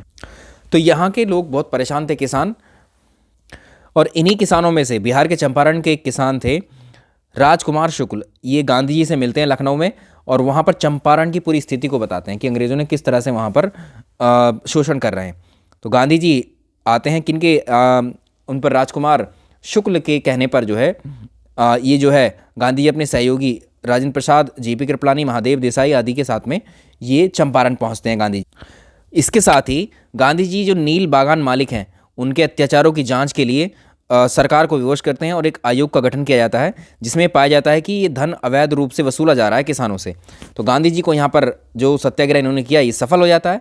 और एन जी रंगा ने महात्मा गांधी के इस सत्याग्रह का विरोध किया था, जबकि रविन्द्रनाथ टैगोर ने महात्मा गांधी को इसी समय महात्मा से संबोधित किया था, महात्मा की उपाधि दी थी। तो दूसरी उपाधि आ गई। दूसरी उपाधि कब मिली? पहली उपाधि केसरे हिंद की अंग्रेज़ों ने दी थी, वो फर्स्ट वर्ल्ड वॉर में जो उन्होंने सैनिकों की भर्ती करवाई थी। दूसरी उपाधि महात्मा की मिलती है, वो रविन्द्रनाथ टैगोर देते हैं चंपारण सत्याग्रह के बाद में। इसके बाद में अहमदाबाद मिल मजदूर आंदोलन होता है 1918 में। चंपारण की सफलता के बाद 1918 में अहमदाबाद की एक कॉटन टेक्सटाइल मिल है, याद रखिएगा ये कॉटन टेक्सटाइल मिल है। यहाँ पर मिल मालिक और जो मजदूर काम करने वाले थे इस मिल में, उनके बीच में प्लैग बोनस को लेकर विवाद चल रहा था। मजदूरों को प्लैग बोनस मिलना था, लेकिन ये कंपनी दे नहीं रही थी। तो इसके बाद अहमदाबाद में जब प्लैग की समाप्ति हुई तो मिल मालिक बोनस को भी समाप्त कर रहे थे, मजदूर इसका विरोध कर रहे थे, पहले बोनस दो बाद में करना समाप्त। तो गांधी जी ने मजदूरों को हड़ताल पर जाने के लिए कहा, और फिर बाद में ये वाला सत्याग्रह भी सफल रहा। तो इसमें ये भी पूछता है कि मजदूरों को कितना % बोनस मिलना था? 35% मिलना। और न्यायालय में मामला जाता है, न्यायाधिकरण जो है 35% बोनस का आदेश दे देते हैं। तो इस आंदोलन में जो अम्बालाल साराभाई हैं, ठीक है, उनकी बहन है अनुसुईया बेन, ये गांधी जी की सहयोगी थी, और ये भी सफल होता है। अगला है खेड़ा सत्याग्रह। तो चंपारण सत्याग्रह, अहमदाबाद मिल मजदूर आंदोलन, खेड़ा सत्याग्रह, इनकी डेटों को पूछता है लगाने के लिए या मैच करने के लिए पूछता है। तो गांधी जी ने 1918 में गुजरात के खेड़ा जिले में, खेड़ा जिला कहाँ है? गुजरात में, प्लेस भी याद रखना है। किसानों की यहाँ पर फसल नष्ट हो गई थी, इसके बावजूद सरकार ज़बरदस्ती यहाँ से लगान वसूल कर रही थी। तो यही तो बहुत सारे शोषण थे जो अंग्रेज कर रहे थे इस समय अलग अलग क्षेत्रों में। तो लगान में छूट ना दिए जाने के कारण सरकार के विरुद्ध किसानों का जो है एक तरीके से साथ देते हैं गांधी जी, और सरकार ने आदेश दिया कि लगान उन्हीं किसानों से वसूला जाएगा जो वास्तव में इसका भुगतान कर सकते हैं, जो कैपेबल होंगे। खेड़ा सत्याग्रह में गांधी जी के साथ कौन कौन थे? वल्लभ भाई पटेल थे, इंदुलाल याग्निक, कभी कभी साथ ही सहयोगियों के नाम पूछता है इसलिए मेंशन किए आप। इसके अलावा प्रथम विश्व युद्ध के बाद जो ब्रिटिश नीति है वो क्या बनती है? देखिए, इसमें पहला विश्व युद्ध 1914 से 18 तक होता है। तो भारतीय नेताओं को ये विश्वास था कि विश्व युद्ध की समाप्ति पर भारत को स्वतंत्र कर दिया जाएगा, स्वराज मिल जाएगा वापस। लेकिन मॉन्टेग्यू चैम्सफोर्ड, देखो 18 तक हुआ विश्व युद्ध पहला वाला, उसके बाद 1919 में ही मॉन्टेग्यू चैम्सफोर्ड सुधार आए। इसके अंतर्गत भारत सरकार ने, यानी ब्रिटिश सरकार की बात है, ये भारत सरकार का नाम है यहाँ पर, तो एक कानून बनाकर शासन पद्धति में कुछ परिवर्तन किए, और इन परिवर्तनों के अनुसार केंद्रीय विधानमंडल के 2 सदन हैं, विधान परिषद और राज्यसभा, ये बनाए। इसी के बाद में हमें रॉलेट एक्ट मिलता है, 18 मार्च 1919 को पारित किया गया था, जो हम पीछे पढ़ चुके हैं। क्रांतिकारी एवं अराजकता अधिनियम 1919-20 को कहा जाता है, काला कानून भी कहते हैं। उसके बाद ये घटना हुई थी। अब देखो ये घटना आती है 1919 में, कौन कौन सी घटनाएं होती? मॉन्टेग्यू चैम्सफोर्ड सुधार 1919 में आया, उसके बाद रॉलेट एक्ट आया 1919 में 18 मार्च को, फिर अगले महीने जलियांवाला बाग हत्याकांड हुआ 1919 को। ठीक है, इसकी चर्चा हम द्वितीय चरण में कर चुके हैं, इसलिए हम मेंशन किया हुआ है आपको। अब एक और सुना होगा आपने, खिलाफत मूवमेंट के ऊपर प्रश्न बन जाता है, ठीक है। इस खिलाफत मूवमेंट के ऊपर देखिए प्रश्न जो आता है, इसको भी हम करेंगे। तो जब पहला विश्व युद्ध चल रहा था, तो पहला विश्व युद्ध में कौन कौन देश लड़ रहे थे, ये बताना ज़रूरी है, क्योंकि ये नहीं बताएंगे तो खिलाफत मूवमेंट आपके समझ में नहीं आएगा। इसलिए मैंने कहा बहुत इत्मीनान के साथ मैं आपको बताऊंगा, आप धैर्य रख करके इनको समझें। देखिए, इसमें एक तरफ विश्व युद्ध में अगर देखेंगे तो एक तरफ थे फ्रांस, ब्रिटेन ने भारत पर कब्जा कर रखा था इस समय, और यूएसए, जापान, ये 4 देश एक तरफ थे, और जर्मनी, ऑस्ट्रिया हंगरी, ऑटोमन साम्राज्य, इटली, तुर्की, ये एक तरफ थे। जब ये देशों में लड़ाई होती है आपस में, तो इसमें मित्र राष्ट्र यानी ब्रिटेन ब्रिटेन वाला पक्ष है वो जीत जाता है, इन सब की हार होती है। तो विश्व और भारत में मुसलमान, देखो जब इनकी हार हो जाती है, उस समय क्या हुआ करता था, पूरे विश्व में ही जो इस्लाम धर्म में जो खलीफा थे, मतलब भारत के मुसलमान जो है, अगर आप देखेंगे विश्व और भारत के मुसलमान, तुर्की का उस समय जो सुल्तान था, तुर्की तो हार गई, अब यहाँ पर हरा दी, एक सेकेंड, यहाँ पर देखिए तुर्की तो हार गई, इधर इंग्लैंड जीत गया। तो इससे पहले क्या हुआ करता था, जो भारत के मुसलमान के साथ साथ अलग देशों के जो मुसलमान थे, वो उस समय तुर्की के सुल्तान को इस्लामी साम्राज्य का खलीफा मानते थे, यानी जो मतलब उत्तराधिकारी होते हैं इस्लाम धर्म के, वो खलीफा कहलाए बाद में, तो इनको मानते थे तुर्की के सुल्तान को। अब जब ब्रिटेन ने या मित्र राष्ट्र ने इनको हरा दिया, तो यहाँ से तुर्की के सुल्तान का पद भी समाप्त ब्रिटेन ने कर दिया, जिसके विरोध में भारत में वहाँ पर ख़त्म हुआ, मतलब वहाँ का पद तुर्की में खलीफा के पद का समाप्त किया गया ब्रिटेन के द्वारा। लेकिन भारत में इसी के विरोध में 1919 से लेकर 1922 तक खिलाफत मूवमेंट की शुरुआत हो जाती, याद रहेगा। तो प्रथम विश्व युद्ध 1914-18 के बाद में ब्रिटेन और तुर्की के मध्य कौन सी संधि होती है, याद रखेंगे, सेवर्स की संधि होती है, जिसमें तुर्की के सुल्तान के समाप्त कर दिए जाते हैं, अधिकार छीन लिए जाते हैं, और खलीफा के पद को भी समाप्त कर दिया जाता है। और भारतीय मुसलमानों में तुर्की के ऑटोमन साम्राज्य की रक्षा और खलीफा के पद को बनाए रखने के लिए आंदोलन शुरू होता है भारत में, खिलाफत आंदोलन जिसे हम कहते हैं। इसमें याद रखिएगा 1919 में मोहम्मद अली और शौकत अली, ये 2 बंधु हैं, जैसे चापेकर बंधु थे ऐसे ही ये अली बंधु कहलाते हैं, मोहम्मद अली, शौकत अली। इन्होंने अबुल कलाम के नेतृत्व में खिलाफत आंदोलन चलाया, और इस आंदोलन को चलाने के लिए एक खिलाफत कमेटी भी बनाई गई थी, जिसमें गांधी जी भी शामिल थे। अब गांधी जी ने, अगर आप देखेंगे, भारतीय मुसलमानों का साथ दिया, और यहाँ पर 23 नवंबर 1919 को दिल्ली में अखिल भारतीय खिलाफत कमेटी का अधिवेशन हुआ, जिसकी अध्यक्षता गांधी जी करते हैं, और 21 अगस्त 1920 को खिलाफत दिवस के रूप में मनाने का निर्णय भी लिया गया। अब एक पत्रिका आती है अल हिलाल अल बिलाल करके, तो याद रखिएगा अल हिलाल पत्रिका के माध्यम से जो है यहाँ पर अबुल कलाम आज़ाद ने जो है इस आंदोलन का, खिलाफत आंदोलन का प्रचार भी किया था। देखो 1924 में जब तुर्की में जो है मुस्तफ़ा कमाल पाशा की सरकार बनती है, तो उसने जो है खलीफा के पद को वहाँ समाप्त कर दिया, और वहाँ पर जैसे ही 1924 में पद समाप्त हुआ खलीफा का, तो भारत से भी ये खिलाफत आंदोलन समाप्त हो जाता, क्योंकि खिलाफत आंदोलन तो जो उधर मतलब जो वहाँ के खलीफा थे तुर्की के, उस पद को बचाने के लिए था, पद ही समाप्त हो गया, तो यहाँ पर भी आंदोलन समाप्त। अब होता है कांग्रेस का नागपुर का अधिवेशन 1920 में। ये अधिवेशन में हमने पीछे चर्चा कर ही चुके हैं अभी, और देख लेते हैं। अब यहाँ पर देखिए नागपुर अधिवेशन में, यहाँ पर इंपॉर्टेंट चीज़ क्या है, 1920 की बात है ये। नागपुर अधिवेशन में, वार्षिक अधिवेशन में गांधी जी के नेतृत्व में सरकार के विरुद्ध संघर्ष की एक नई योजना तैयार की जा रही थी इस समय, और इन संघर्षों को नाम दिया गया असहयोग आंदोलन। याद रखिएगा असहयोग आंदोलन शुरू कब हुआ, 1920 में। 1920 में असहयोग आंदोलन का प्रस्ताव अंतिम रूप में पारित कर दिया गया, जिसका स्पष्ट उद्देश्य ये था कि ब्रिटिश सरकार के किसी भी दमनात्मक कार्य में असहयोग करना था, उनका सपोर्ट ही नहीं करना, पीछे हाथ खींच लेना। और दिसंबर 1920 में लाला लाजपत राय की अध्यक्षता में हुए कलकत्ता अधिवेशन में विशिष्ट अधिवेशन था। इसमें महात्मा गांधी के नेतृत्व में असहयोग आंदोलन को पारित किया गया। असहयोग आंदोलन में सरकार के द्वारा प्रदान की गई उपाधियों का बहिष्कार किया गया। सरकारी नौकरी, सरकारी स्कूल, सरकारी कॉलेज, न्यायालय आदि सभी का बहिष्कार किया गया इसमें। अब इसको एक्चुअल में याद रखेंगे, इसकी शुरुआत कब से मानी जाती है, ये आरंभ हुआ 1 अगस्त 1920 को। डेट इंपॉर्टेंट है, कभी कभी एग्जैक्ट डेट पूछ लेता है, ठीक है। तो इस दिन पूरे देश में हड़ताल आयोजित की गई, प्रदर्शन हुए, और असहयोग आंदोलन में कुछ रचनात्मक कार्य भी किए गए, जैसे मद्य बहिष्कार, शराब बहिष्कार किया गया, छुआछूत से परहेज किया गया, स्वदेशी वस्तुओं का प्रयोग किया गया, हाथ से बनी हुई खादी के कपड़े आदि पर बल दिया गया। इसके अलावा असहयोग आंदोलन में गिरफ्तार होने वाले पहले प्रमुख नेता कौन थे, मोहम्मद अली, ठीक है, वही जो अभी हमने अली बंधु देखे थे। 1 फरवरी 1922 को गांधी जी ने ये घोषणा की कि राजनीतिक बंदियों को रिहा किया जाए, प्रेस पर से रोक हटाई जाए, वहीं तो नहीं तो क्या होगा, वे करों की अदायगी नहीं करेंगे, टैक्स देना बंद करेंगे और नया आंदोलन सविनय अवज्ञा आंदोलन छेड़ देंगे। गांधी जी ने ऐसा अनाउंसमेंट कर दिया, ठीक है।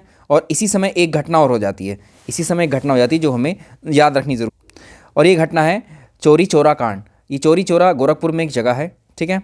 उस समय आपको हमने बताया था कि उत्तर प्रदेश को पहले संयुक्त प्रांत कहा जाता था। संयुक्त प्रांत में गोरखपुर है, गोरखपुर ज़िले में यानी यूपी में ही है, चौरी चौरा नामक एक जगह है। यहाँ पर किसानों के एक जुलूस पर गोली चलाए जाने के कारण जो भीड़ थी, भीड़ क्या करती है, उस थाने को आग लगा देती है वहीं के चौरी चौरा के, ठीक है। और जिसमें एक थानेदार सहित 21 सिपाही मर जाते हैं उसमें। अब ये घटना जब ये घटना हो गई तो गांधी जी ने जब इस घटना को देखा तो काफ़ी दुखी होते हैं और उन्हें ये डर था कि जन उत्साह में जो है आंदोलन हिंसक रूप ले सकता है। तो गांधी जी ने 12 फरवरी को बारदौली में कांग्रेस कार्य समिति की एक बैठक बुलाई, जिसमें वे चौरी चौरा कांड के के कारण जो है जो सामूहिक सत्याग्रह था, जो असहयोग आंदोलन उन्होंने शुरू किया था, उसको स्थगित करने का प्रयास करते हैं। इस तरह पहला असहयोग आंदोलन समाप्त हो जाता है यहीं पर। 1922 में गांधी जी को गिरफ्तार कर लेते हैं। तो पहला असहयोग आंदोलन 1920 1 अगस्त 1920 को शुरू हुआ, 1922 को समाप्त। डेट इसलिए आपको बतानी जरूरी है। 18 मार्च 1922 को अहमदाबाद के सेशन जज के द्वारा ब्रूमफील्ड की अदालत में मुकदमा चलाया था गांधी पर, 6 वर्ष की सजा हो जाती है उनको। और 5 फरवरी 1924 को बीमारी के कारण गांधी जी को 6 वर्ष पूरे होने से पहले ही छोड़ देते। इस बीच क्या होता है, कुछ पार्टियों का गठन होता है। स्वराज पार्टी का गठन हो जाता है अभी मार्च 1923 में, प्रयागराज में होता है। चित्तरंजन दास, सी आर दास और मोतीलाल नेहरू इसकी स्थापना करते हैं, संस्थापक हैं। ये प्रश्न हमने किए भी हैं आपको प्रैक्टिस में। इसके अलावा गांधीदास पैक्ट 1924 में होता है। तो खराब स्वास्थ्य के कारण गांधी जी जो है 1924 में जेल से रिहा होकर आते हैं और गांधी जी और चित्तरंजन दास और मोतीलाल नेहरू ने एक संयुक्त वक्तव्य दिया था जिसको हम गांधीदास पैक्ट के नाम से जानते हैं। और इसी पैक्ट की मुख्य बातों की पुष्टि बेलगांव अधिवेशन में कर दी गई थी 1924 में, जिसकी अध्यक्षता गांधी जी ने की थी। अब राजनीतिक दल भी बनते हैं, यहाँ पर इंपॉर्टेंट है, याद रखने आपको। कौन कौन से दल हैं देखिए, राष्ट्रीय उदारवादी लीग है, नेशनल लिबरल लीग है, ठीक है, नेशनल लिबरल लीग है। तो उदारवादी नेता 1918 में उदारवादी नेता कांग्रेस से अलग हो गए थे, उन्होंने स्वयं राष्ट्रीय उदारवादी लीग का गठन कर लिया। देखो कितना इंपॉर्टेंट है, जो बाद में अखिल भारतीय संघ के नाम से प्रसिद्ध हुई, जिसको सरकार के साथ दूसरी हिंदू महासभा 1915 में बनी, हरिद्वार में। मदन मोहन मालवीय थे, ठीक है, मदन मोहन मालवीय थे ये जो है इसके संस्थापक। भारतीय कम्युनिस्ट पार्टी की स्थापना 1920 में होती है, ताशकंद में। हिंदुस्तान रिपब्लिकन एसोसिएशन HRA की स्थापना 1924 में होती है, ये आता है प्रश्न, कानपुर में। इसके संस्थापक थे सचिंद्र नाथ सान्याल, योगेश चैटर्जी। अब एक केस और होता है यहाँ पर, काकोरी कांड 1925 में, ठीक है। तो काकोरी कांड होता है 9 अगस्त 1925 को। हिंदुस्तान रिपब्लिकन एसोसिएशन के क्रांतिकारी क्या करते हैं, सहारनपुर और लखनऊ, ये याद रखेंगे जगह, ठीक है, ये दोनों गंतव्य याद रखेंगे। यहाँ पर सहारनपुर लखनऊ वाली लाइन पर काकोरी जाने वाली 8 डाउन की एक मालगाड़ी थी, उसको लूट लेते हैं, ठीक है। कौन, हिंदुस्तान रिपब्लिकन एसोसिएशन के क्रांतिकारी जो थे। अब इसमें 29 लोगों को गिरफ्तार किया जाता है, उन पर मुकदमा चलाया जाता है, जिसमें से 4 क्रांतिकारियों को तो फांसी दे दी जाती है। कौन कौन से फांसियों को पूछा हुआ है परीक्षा में। अब गोंडा में फांसी दी जाती है, इनमें से 4 कौन कौन से, राम प्रसाद बिस्मिल हैं, रोशन लाल हैं, अशफाक उल्ला खां हैं, राजेंद्र लाहिरी। आपको पूछता है कि राम प्रसाद बिस्मिल और अशफाक उल्ला खां, राजेंद्र लाहिरी, इन सबको फांसी किस उसमें दी गई थी मुकदमे में, आपको याद रहेगा, ठीक है। ये काकोरी कांड 9 अगस्त 1925 को होता है, ठीक है। और हिंदुस्तान रिपब्लिकन एसोसिएशन जो HRA था उसका नाम चेंज किया गया, अब हिंदुस्तान रिपब्लिकन एसोसिएशन उसका नाम दिया गया, और ये 10 सितंबर 1928 को किया गया। इसका स्थान था फिरोज शाह कोटला मैदान, दिल्ली का। संस्थापक इसके चंद्रशेखर आज़ाद हुए। अब काकोरी षड्यंत्र कांड के एकमात्र बचे हुए फरार व्यक्ति थे चंद्रशेखर आज़ाद, इनके नेतृत्व में HSRA की स्थापना हुई। अब सैंडर्स की हत्या होती है 1928 में। इस संस्था का पहला क्रांतिकारी कार्य होता है, देखो यही जो HSRA है, ये क्या करती हैं, ये पुलिस, यहाँ पर देखें, एक सहायक पुलिस अधीक्षक था सैंडर्स, इसकी हत्या करते हैं ये। और 30 अक्टूबर 1928 को लाहौर में साइमन कमीशन विरोधी अभियान के दौरान लाला लाजपत राय पर लाठीचार्ज करवाई जाती है और जिसमें वो घायल हो जाते हैं, ठीक है। और 17 अक्टूबर 1928 को लाहौर रेलवे स्टेशन पर भगत सिंह, चंद्रशेखर आज़ाद और राजगुरु भी जो है मिलकर के सैंडर्स की हत्या कर देते। इसके बाद में 1928 में आता है साइमन कमीशन। इसको कहा जाता है श्वेत कमीशन, इसलिए कहा जाता है क्योंकि सारे लोग इस कमीशन के अंग्रेज थे। तो साइमन कमीशन का कार्य क्या था? भारत शासन अधिनियम 1919 वाला जो आया था, इसमें हम पहले ही बात कर चुके हैं। इसके 10 वर्ष पूरे होने के बाद इसकी समीक्षा करना था कि ठीक से काम किया है नहीं। ठीक है, तो इसमें भारतीय प्रांतों में सरकार कैसी चल रही है, ये समीक्षा के लिए इधर 1919 में 29 में जो है ब्रिटेन में क्या हो रहा था, ब्रिटेन में आम चुनाव होने वाले थे। सरकार को 8 नवंबर 1927 को ही इसकी घोषणा पहले ही कर दी। तो साइमन कमीशन ब्रिटिश संसद के 7 सदस्य इसमें शामिल हुए। तो जॉन साइमन तो इसका अध्यक्ष ही था, बाथम था, स्ट्रेथकोना था, लैनफेकस था, कैडेगन था, एटली था और बार्नॉट हॉटशॉन था, ये थे। ठीक है, और ये Simon commission house of Commons party का था, लिबरल पार्टी का। इस आयोग की खास बात थी कि इसमें कोई भारतीय सदस्य शामिल नहीं था, सभी अंग्रेज थे, इसलिए इसको श्वेत कमीशन यानी गोरे लोग थे तो श्वेत से जोड़ा गया। 3 फरवरी 1928 को साइमन आयोग बंबई आया, जहां पर भारतीयों के द्वारा इसका बहिष्कार किया गया, विरोध किया गया। तो कहा गया कि साइमन वापस जाओ, साइमन गो बैक। और जब ये सब चल रहा था, इसमें लाला लाजपत राय यहाँ पर जब पुलिस अधिकारियों द्वारा प्रदर्शनकारियों पर लाठियाँ बरसाई जाती हैं, और इसमें क्या है, लाला लाजपत राय घायल हो जाते हैं और उनकी मृत्यु हो जाती है। और 27 मई 1930 को कमीशन ने अपनी रिपोर्ट पेश की। इसके बाद में 1928 में आती है नेहरू रिपोर्ट, ये भारत की ही है। तो कांग्रेस ने जब साइमन कमीशन का बहिष्कार किया, तब भारत के सचिव लॉर्ड बर्कनहेड था उस समय, उसने कहा कि आप इस दिन कहा था कि भारतीयों के सामने एक उसने चुनौती रख दी कि आप लोग सब मिलकर एक ऐसे संविधान का निर्माण करो जो ब्रिटिश संसद के सामने पेश करो, जिसमें सभी भारतीय दल जितने हैं उनका उसे समर्थन भी प्राप्त हो। और इस चुनौती को कांग्रेस ने स्वीकार कर लिया। 28 फरवरी 1928 को दिल्ली में एक बैठक बुलाई गई इसी मामले को लेकर के, जो स्थगित हो गई थी। फिर 28 फरवरी को ही जो है दूसरी बैठक में डॉक्टर अंसारी की अध्यक्षता में बम्बई में दोबारा बैठक हुई, जहां पर भारत के संविधान को तैयार करने के लिए, उसका प्रारूप तैयार करने के लिए 9 व्यक्तियों की एक कमेटी बनाई गई, जिसमें पंडित मोतीलाल नेहरू इसके अध्यक्ष बनाए गए। अब नेहरू रिपोर्ट में आप ध्यान रखिएगा, नेहरू रिपोर्ट जब बनाई गई उसके अध्यक्ष कौन थे? पंडित मोतीलाल नेहरू, जवाहरलाल नेहरू नहीं। और इसीलिए कमेटी ने जो रिपोर्ट पेश की, इस कमेटी के अध्यक्ष कुल मोतीलाल नेहरू थे, इसलिए इसको नेहरू रिपोर्ट कहा गया। तो नेहरू रिपोर्ट से आप ये ना समझे कि पंडित जवाहरलाल नेहरू थे, नहीं, मोतीलाल नेहरू थे। कमेटी के 9 सदस्यों का नाम भी आपको याद रखना, इसमें सबसे महत्वपूर्ण सुभाष चंद्र बोस जी हैं। इस कमेटी के सदस्य थे नेहरू का, ये जो कमेटी बनी थी। तेज बहादुर सप्रू भी थे, ठीक है। और इसमें और नाम भी आप याद सकते हैं, जीपी प्रधान थे, मंगल सिंह थे, शोएब कुरैशी थे। इनको मैंने बताया, ज़्यादा याद रख। तो मोतीलाल नेहरू की 10 अगस्त 1928 को अपनी रिपोर्ट पेश करते हैं, जिसको नेहरू रिपोर्ट कहा गया।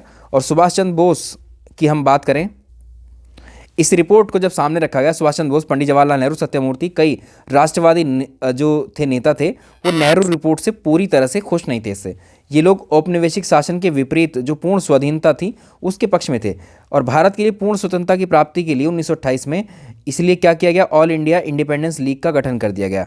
किसके द्वारा? पंडित जवाहरलाल नेहरू, सुभाष चंद्र बोस के द्वारा। क्योंकि जो नेहरू रिपोर्ट बनाई गई थी उसमें पूर्ण स्वाधीनता की बात नहीं की गई थी, इसलिए उसके खिलाफ। और तभी यहाँ पर देखें, 1928 में आयोजित कलकत्ता सर्वदलीय बैठक में इस रिपोर्ट को, नेहरू रिपोर्ट को अस्वीकार कर दिया गया, क्योंकि नेहरू रिपोर्ट का जो आधार था उसमें अधिराज्य का दर्जा, डोमिनियन का दर्जा था, भाषा के आधार पर प्रांतों का गठन था, स्वायत्त शासन देने की बात की गई थी प्रांतों को। इसका विरोध हुआ और इसमें पूर्ण स्वतंत्रता की कहीं मांग ही नहीं की गई थी, इसलिए इसको रिजेक्ट किया। तो राष्ट्रवादी मुसलमानों ने रिपोर्ट को स्वीकार कर लिया था, लेकिन मोहम्मद अली जिन्ना, मोहम्मद शफी रिपोर्ट के विरोधी थे, और जिन्ना ने अपनी स्थिति को सुदृढ़ करने के लिए 1929 में 14 सूत्री मांगों की भी बात। कांग्रेस का अब 1928 वाली बात हो गई। 1919 में क्या होता है, दिसंबर में पूर्ण स्वाधीनता की मांग होती है। इस अधिवेशन में गांधी जी अध्यक्ष चुने जाते हैं। आप कहेंगे, आपने तो बताया था कि बेलगाम का अधिवेशन था 1925 वाला। हाँ, बिल्कुल ठीक बात है, लेकिन इसमें अध्यक्ष चुने तो जाते हैं ये, और अपनी जगह वो पंडित जवाहरलाल नेहरू को अध्यक्ष बनाते हैं। तो जवाहरलाल नेहरू ने कहा कि आज हमारा बस एक ही लक्ष्य है, स्वाधीनता का लक्ष्य है। हमारे लिए स्वाधीनता के मायने ब्रिटिश साम्राज्यवाद से पूर्णतः स्वतंत्रता। इसी अधिवेशन में सविनय अवज्ञा आंदोलन को शुरू करने की बात की गई। कांग्रेस की अब एक नई कार्यकारी समिति है, 2 जनवरी 1930 को हुई इसकी बैठक, और 1930 में पूर्ण स्वाधीनता दिवस संपूर्ण भारत में मनाने का निश्चय किया गया, ठीक है। और जब भारत का संविधान तैयार हो गया तो 26 जनवरी 1950 को जब लागू हुआ, ठीक है, इसी दिन इसलिए लागू किया गया था। तो तब से जो है हम इसको स्वाधीनता दिवस के, वैसे तो 1930 से ही हम स्वाधीनता दिवस के रूप में सेलिब्रेट करने की घोषणा की जा चुकी थी, लेकिन 26 जनवरी को हमने इसीलिए संविधान को लागू किया क्योंकि ये पूर्ण स्वाधीनता दिवस के रूप में पहले ही प्रतिज्ञा हमने 1930 में ली थी। ठीक है। तो यहाँ पर ये आप याद रखेंगे, इधर करेक्ट कर लेंगे, यहाँ पर एक नंबर मिस है, ठीक है, यहाँ पर एक नंबर मिस है, एक सेकेंड, ये तो ठीक है, ये ठीक है। तो 26 जनवरी को इसी कारण से गणतंत्र दिवस के रूप में मनाते हैं। गांधी जी द्वारा 11 सूत्री मांगें रखी गई 1930 को, और गांधी जी ने इन सूत्री मांगों को क्या किया गया, यंग इंडिया के माध्यम से वायसराय लॉर्ड इरविन के पास पहुंचाया। ठीक है, और इनमें क्या था, देखो इनमें शामिल क्या था 11 सूत्री मांगों में, आम मुद्दों पर थी, किसानों से संबंधित थी कुछ मांगे, विशिष्ट बुर्जुआ वर्ग से संबंधित थी, ये 6 मांगे थी, और 2 मांगे किसानों से संबंधित, 3 मांगे बुर्जुआ संबंधित। तो गांधी जी इस मांग पत्र पर सरकार ने कोई जो है प्रतिक्रिया नहीं दी, और 14 फरवरी 1930 को साबरमती में कांग्रेस की एक बैठक में गांधी जी के नेतृत्व में सविनय अवज्ञा आंदोलन चलाने की निश्चय लिया। और अब आता है सविनय अवज्ञा आंदोलन 1930 से 31। तो गांधी जी द्वारा वायसराय के सम्मुख जो 11 सूत्री मांग पर विचार न करने के विरोध में या कारण 1930 में एक आंदोलन शुरू किया गया, सविनय अवज्ञा आंदोलन। तो 12 मार्च 1930 को सविनय अवज्ञा आंदोलन शुरू किया गया, जो बड़ा इंपॉर्टेंट है, अहिंसात्मक ढंग से सरकार के प्रति असहयोग का रवैया अपनाना। तो गांधी जी ने सविनय अवज्ञा आंदोलन की शुरुआत दांडी मार्च से की। दांडी मार्च शुरू हुआ था मार्च में ही, मार्च में ही, लेकिन कौन सी मार्च, 12 मार्च से 6 अप्रैल 1930, याद रहेगा आपको। तो गांधी जी ने 12 मार्च 1930 को अपने फॉलोअर्स थे उनके 78 अनुयायियों के साथ में अहमदाबाद में साबरमती आश्रम से लेकर अपने ऐतिहासिक दांडी, जो कि गुजरात के नौसारी जिले में है, यहाँ तक मार्च किया उन्होंने। और गांधी जी 5 अप्रैल 1930 को 241 मील की यात्रा करके पैदल चल करके दांडी पहुँचते हैं। ये प्रश्न पूछा हुआ कितने मील चले थे, ठीक है। और जब वो गांधी जी और उनके साथी 6 अप्रैल 1930 को दांडी पहुंचते हैं और हाथ में गांधी जी नमक उठाकर नमक कानून को तोड़ते हैं। तो इसके साथ ही देखो, नमक कानून तोड़ने के बाद संपूर्ण देश में इस सविनय अवज्ञा आंदोलन को अलग अलग क्षेत्रों में शुरू किया था। सुभाष चंद्र बोस इसके बारे में लिखते हैं कि महात्मा गांधी जी के दांडी मार्च की तुलना नेपोलियन के इल्वा से लौटने के पेरिस मार्च से करते हैं, और मुसोलिनी के रोम मार्च से करते हैं। ये प्रश्न आ सकता है। लाल कुर्ती आंदोलन, पश्चिमोत्तर में पेशावर में सविनय अवज्ञा आंदोलन का नेतृत्व, देखो सविनय अवज्ञा आंदोलन को कौन लीड करते हैं, खान अब्दुल गफ्फार खान। इसको लाल कुर्ती आंदोलन कहा गया, सविनय अवज्ञा को ही, ठीक है। कहाँ पर, पेशावर वाले क्षेत्र में, पश्चिमोत्तर वाले भारत भाग में। खान अब्दुल गफ्फार खान को सीमांत गांधी के नाम से जानते हैं। इनके कई नाम हैं जो प्रश्नों में आ चुके हैं। खान अब्दुल गफ्फार खान ने अपने संगठन जिसका नाम था खुदाई खिदमतकार का संगठन किया, और सदस्यों के साथ में इस आंदोलन में भाग लिया। ये सभी लाल कुर्ती पहनते थे, इस वजह से इसका नाम लाल कुर्ती संगठन रखा गया था। लाल कुर्ती दल के जो नेता थे गफ्फार खान को फ़खे अफ़गान की उपाधि दी गई थी। गफ्फार खान ने पख्तून नामक पत्रिका पश्तो भाषा में निकाली थी, जो बाद में 10 रोज़ा के नाम से प्रसिद्ध हुई, और गफ्फार खान को बादशाह खान भी कहा जाता। इनके नाम पर कई प्रश्न आए हैं। एक ऐसा ही सविनय अवज्ञा आंदोलन मणिपुर में हुआ, जिसको जियाल रंग कहा गया। तो भारत के पूर्वोत्तर क्षेत्र में सविनय अवज्ञा आंदोलन को नागाओं ने यदुनाग के नेतृत्व में जियातरंग आंदोलन के रूप में जाना जाता है। तो यदुनाग ने शुरू किया था। नागा संघर्ष ने सशस्त्र संग्राम का रूप ले लिया, और यदुनाग पर हत्या का अभियोग लगाकर इनको फांसी दे दी। इसके अलावा यदुनाग को अगर हम देखें, यदुनाग के बाद उनकी बहन थी गैडिन लियू, ये नागा विद्रोह का नेतृत्व ये संभालती हैं, और इनको गिरफ्तार करके आजीवन कारावास की सज़ा दी जाती है। जवाहरलाल नेहरू इन्हीं गैडिन लियू को रानी की उपाधि देते हैं। और सविनय अवज्ञा आंदोलन का बम्बई में केंद्र बिंदु धरासना बना था।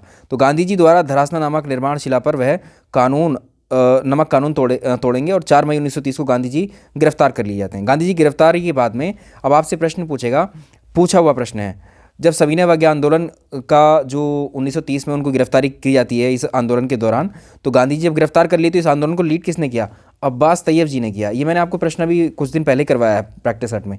तो केरल में इस आंदोलन के नेतृत्व में के कैलप्पन और टी के माधवन ने किया था। कालीकट से वो जो है पैनूर तट तक गए थे।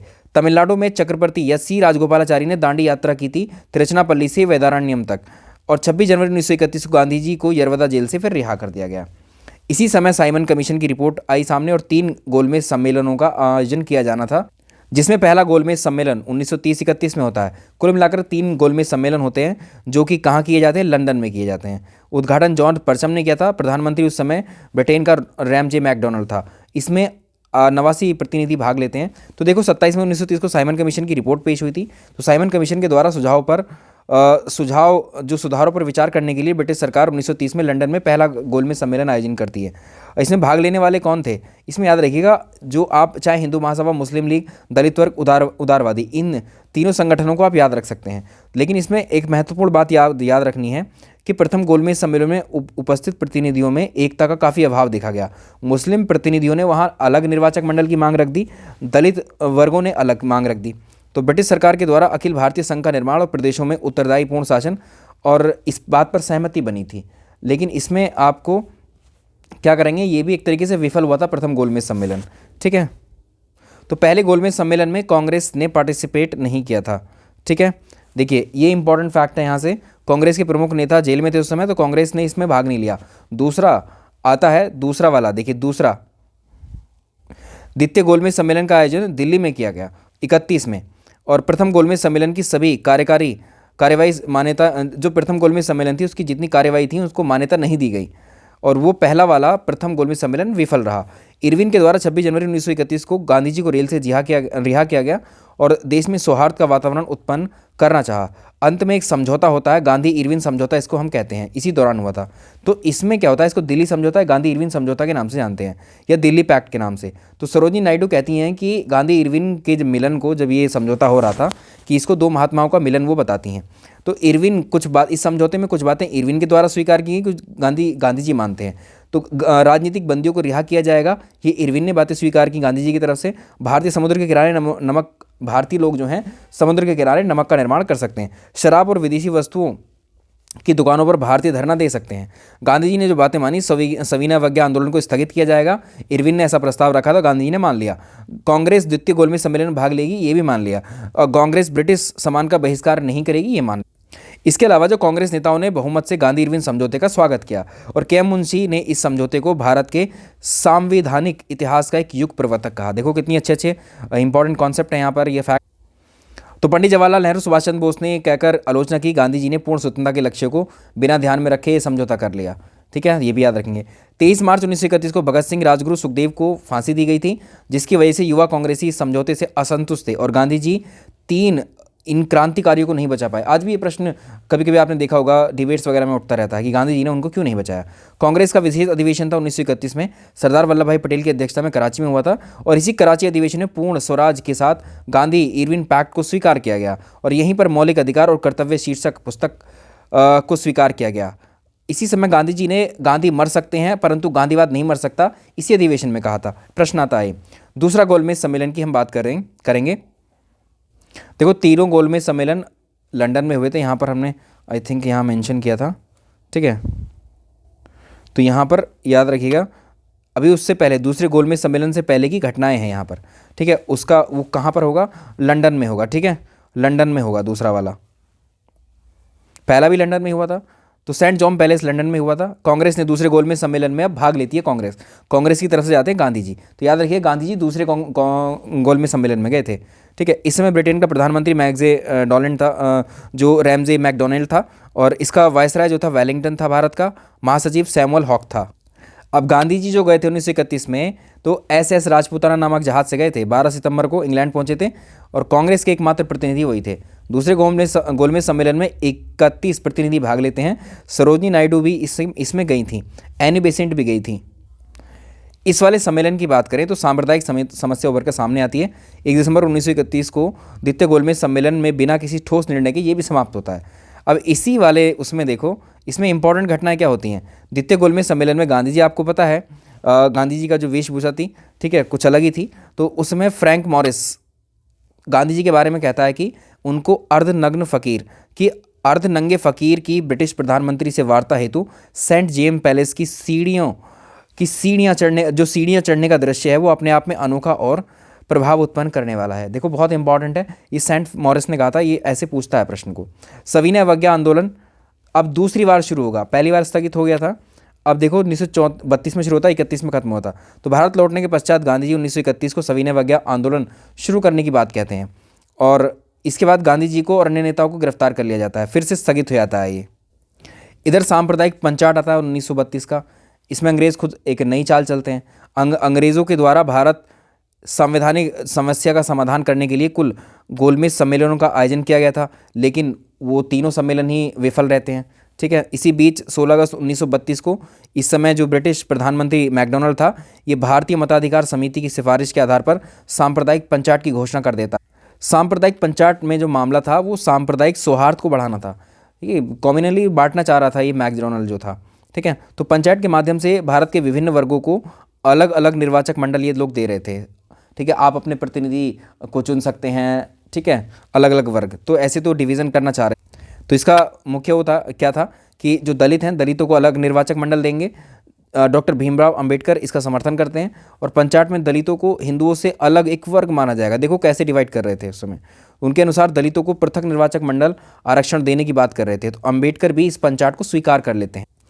तो महात्मा गांधी, कांग्रेस सहित महात्मा गांधी ने अंग्रेजों की इस चाल को फूट डालो और राज करो की नीति के विस्तार के रूप में देखा, इसका विरोध किया। पूना समझौता था 1932 में, तो सांप्रदायिक पंचायत के विरोध में ही यहाँ पर क्या होता है, देखिए 20 सितंबर को आमरण अनशन की तैयारी करते हैं और यहीं पर आप देखेंगे कि मदन मोहन मालवीय, पुरुषोत्तम दास, डॉक्टर राजेंद्र प्रसाद, सी राजगोपालाचारी, तेज बहादुर सप्रू इत्यादि नेताओं के प्रयासों से 24 सितंबर 1932 को महात्मा गांधी और अंबेडकर के बीच में एक समझौता होता है। इसको कहते हैं पूना समझौता, जिसके बाद गांधी जी ने अपना आमरण अनशन समाप्त किया। तो इस समझौते से गांधी जी ने स्वयं हस्ताक्षर नहीं किए थे, बल्कि उनकी तरफ से पंडित मदन मोहन मालवीय ने हस्ताक्षर किए थे, जबकि दूसरी ओर अंबेडकर साहब थे। याद रखिएगा, ये प्रश्न आते हैं। पूना समझौते के तहत दलितों को पृथक निर्वाचक व्यवस्था को समाप्त कर दिया गया और दलित वर्ग को गांधी जी ने हरिजन नाम दिया था। तो गांधी जी द्वारा हरिजन सेवक संघ की भी स्थापना की गई और साप्ताहिक हरिजन पत्रिका भी निकाली गई गांधी जी के। तीसरा गोलमेज सम्मेलन आया और इसमें भी कांग्रेस ने पहले में और तीसरे में भाग नहीं लिया। 1932 में होता है। मोहम्मद अली जिन्ना ने इसमें भाग नहीं लिया। B.R. अम्बेडकर, तेज बहादुर सप्रू जो थे, ये दोनों व्यक्ति तीनों सम्मेलनों में आए थे, भाग लिया था इन्होंने, जिसमें प्रश्न पूछा भी जाता है कि तीनों सम्मेलनों में किसने भाग लिया था, तो B.R. अम्बेडकर थे। तीसरा गोलमेज सम्मेलन की समाप्ति पर एक श्वेत पत्र जारी किया गया, जिस पर विचार करने के लिए जो लिन लिथगो था, उसकी अध्यक्षता में ब्रिटिश संसद के द्वारा एक समिति गठित की गई और इसके आधार पर भारत शासन अधिनियम 1935 बना। अब देखो, कराची का अधिवेशन होता है, इसकी अध्यक्षता करते हैं सरदार वल्लभ भाई पटेल। गांधी इरविन समझौते का अनुमोदन करना था, स्वीकृति भी प्रदान हो जाती है और इसी अधिवेशन में पहली बार लोगों के लिए जो है स्वराज को परिभाषित किया गया। मौलिक अधिकार, राष्ट्रीय आर्थिक कार्यक्रमों से संबंधित प्रस्ताव भी यहाँ पर पास किए गए। इसी अधिवेशन में गांधी कहते हैं गांधी मर सकते हैं परंतु गांधीवाद नहीं। इसको हमने पीछे भी आपको बताया है। तो भारतीय राष्ट्रीय आंदोलन में वामपंथी विचारधारा के लोग भी आते हैं, ठीक है। तो भारत में वामपंथी विचारधारा का उद्भव या प्रेरक रूसी क्रांति को माना जाता है। अब देखो, भारत शासन अधिनियम की जो बात की गई थी श्वेत पत्र के बाद में, तीसरे गोलमेज सम्मेलन के बाद में, तो सविनय अवज्ञा आंदोलन को समाप्त करने के प्रयास में भारत शासन 1935 लाया गया। इंपॉर्टेंट है, हमने आपको बताया था कि जो भारत का संविधान है वो 80% इसी भारत शासन अधिनियम 1935 वाले से प्रेरित है। 80% प्रावधान जो भारत शासन अधिनियम 1935 के थे वो आज के हमारे संविधान में देखने को मिलते हैं, ठीक है। इसलिए इंपॉर्टेंट है, ये प्रश्न बनता है कई बार। आगे देखेंगे तो इसमें महत्वपूर्ण प्रावधान क्या थे। केंद्रीय प्रशासन में ब्रिटिश नियंत्रण बना रहेगा, केंद्र में रहेगी ब्रिटिश गवर्नमेंट। प्रांतों में द्वैत शासन को समाप्त कर दिया जाएगा और प्रांतीय स्वायत्तता यानी वहाँ के जो प्रांत होंगे वो इंडिपेंडेंटली भारतीयों के हाथ में दे दिए जाएंगे। बर्मा को भारत से अलग कर दिया जाएगा। इसमें देखो बर्मा, ठीक है, म्यांमार जिसे आज हम कहते हैं। इसके अलावा संघीय न्यायालय तथा रिजर्व बैंक की स्थापना का प्रावधान, डोमिनियन स्टेटस का कोई प्रावधान नहीं था। तो इसमें कई सारे प्रावधान थे, ठीक है, इसमें बनाए गए। तो जवाहरलाल नेहरू ने घोषित किया कि इस अधिनियम में केवल इस अधिनियम में केवल ब्रेक है, इंजन है ही नहीं। तो 1936 में लखनऊ अधिवेशन में इस अधिनियम को स्वीकार किया गया और चुनाव लड़ने का निर्णय। 1937 के होते हैं प्रांतीय चुनाव, ठीक है, क्योंकि भारत शासन अधिनियम 1935 के द्वारा भारतीयों को प्रांतीय शासन प्रबंधक अधिकार मिल गए थे और फरवरी 1937 को चुनाव होते हैं। कांग्रेस को सफलता मिल जाती है, कांग्रेस इसमें जीत जाती है। तो कांग्रेस ने असेंबली सीटों में 1585 सीटों में अगर आप देखोगे 711 सीटें मिली थी। तो कांग्रेस ने कुल मिलाकर के 5 प्रांतों में स्पष्ट बहुमत मिला, मद्रास, बिहार, उड़ीसा, मध्य प्रांत, संयुक्त प्रांत। कुल मिलाकर के 11 में से 8 प्रांतों में कांग्रेस की सरकारें गठित हुई और प्रशासन को सुचारू रूप से चलाने के लिए केंद्रीय नियंत्रण परिषद का गठन भी किया गया और इस परिषद को संसदीय उपसमिति का नाम दिया गया और इसके सदस्य डॉक्टर वल्लभ भाई पटेल बनते हैं, सरदार वल्लभ भाई पटेल बनते हैं और अबुल कलाम आज़ाद बनते हैं, डॉक्टर राजेंद्र प्रसाद।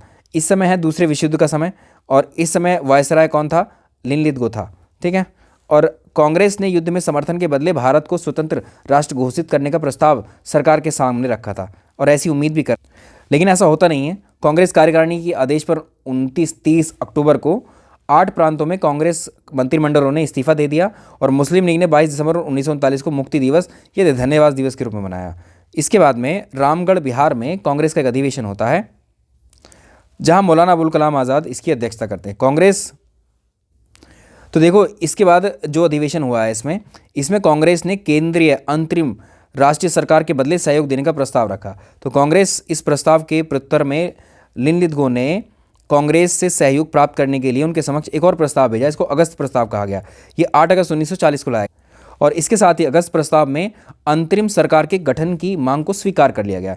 तो अगस्त प्रस्ताव के प्रावधान क्या थे कि युद्ध के पश्चात जो द्वितीय विश्व युद्ध होगा 1939 वाला जो शुरू हुआ था, उसके पश्चात में युद्ध के पश्चात एक संविधान सभा का गठन किया जाएगा, जिसमें मुख्य भूमिका भारतीयों की ही होगी और वायसराय की कार्यकारिणी परिषद में भारतीयों की संख्या बढ़ा दी जाएगी। कांग्रेस ने इस प्रस्ताव को ठुकरा दिया और इसको कहा कि दरवाजे में जड़ी जंग लगी कील की तरह। किसको? अगस्त प्रस्ताव को। तो कांग्रेस अगस्त प्रस्ताव से संतुष्ट नहीं थी और गांधी जी ने अब 1940 में व्यक्तिगत सत्याग्रह शुरू करने की बात की।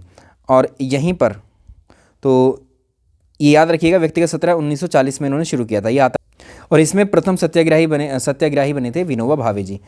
और इस सत्याग्रह को बाद में स्थगित किया गया था, पंडित जवाहरलाल नेहरू ने इसे पुनः प्रारंभ किया और जिसमें 20,000 से ज़्यादा सत्याग्रही जो थे उनको गिरफ्तार कर लिया गया। इस आंदोलन को जो है दिल्ली चलो आंदोलन भी कहा गया। ठीक है, याद रहेगा। चलिए, अब जो है 1940 में उठती है पाकिस्तान की मांग। 23 मार्च 1940 को मुस्लिम लीग का एक अधिवेशन होता है लाहौर में। इसके अध्यक्ष थे मुस्लिम लीग के मोहम्मद अली जिन्ना। तो इस अधिवेशन में भारत से अलग एक मुस्लिम राष्ट्र की मांग की जाने लगी, लेकिन प्रस्ताव में पाकिस्तान शब्द का जिक्र तो नहीं हुआ था। ठीक है, मांग हो रही थी, लेकिन पाकिस्तान की मांग का प्रस्ताव सिकंदर हयात खान ने बनाया था और फजलुल हक ने उसे पेश किया था।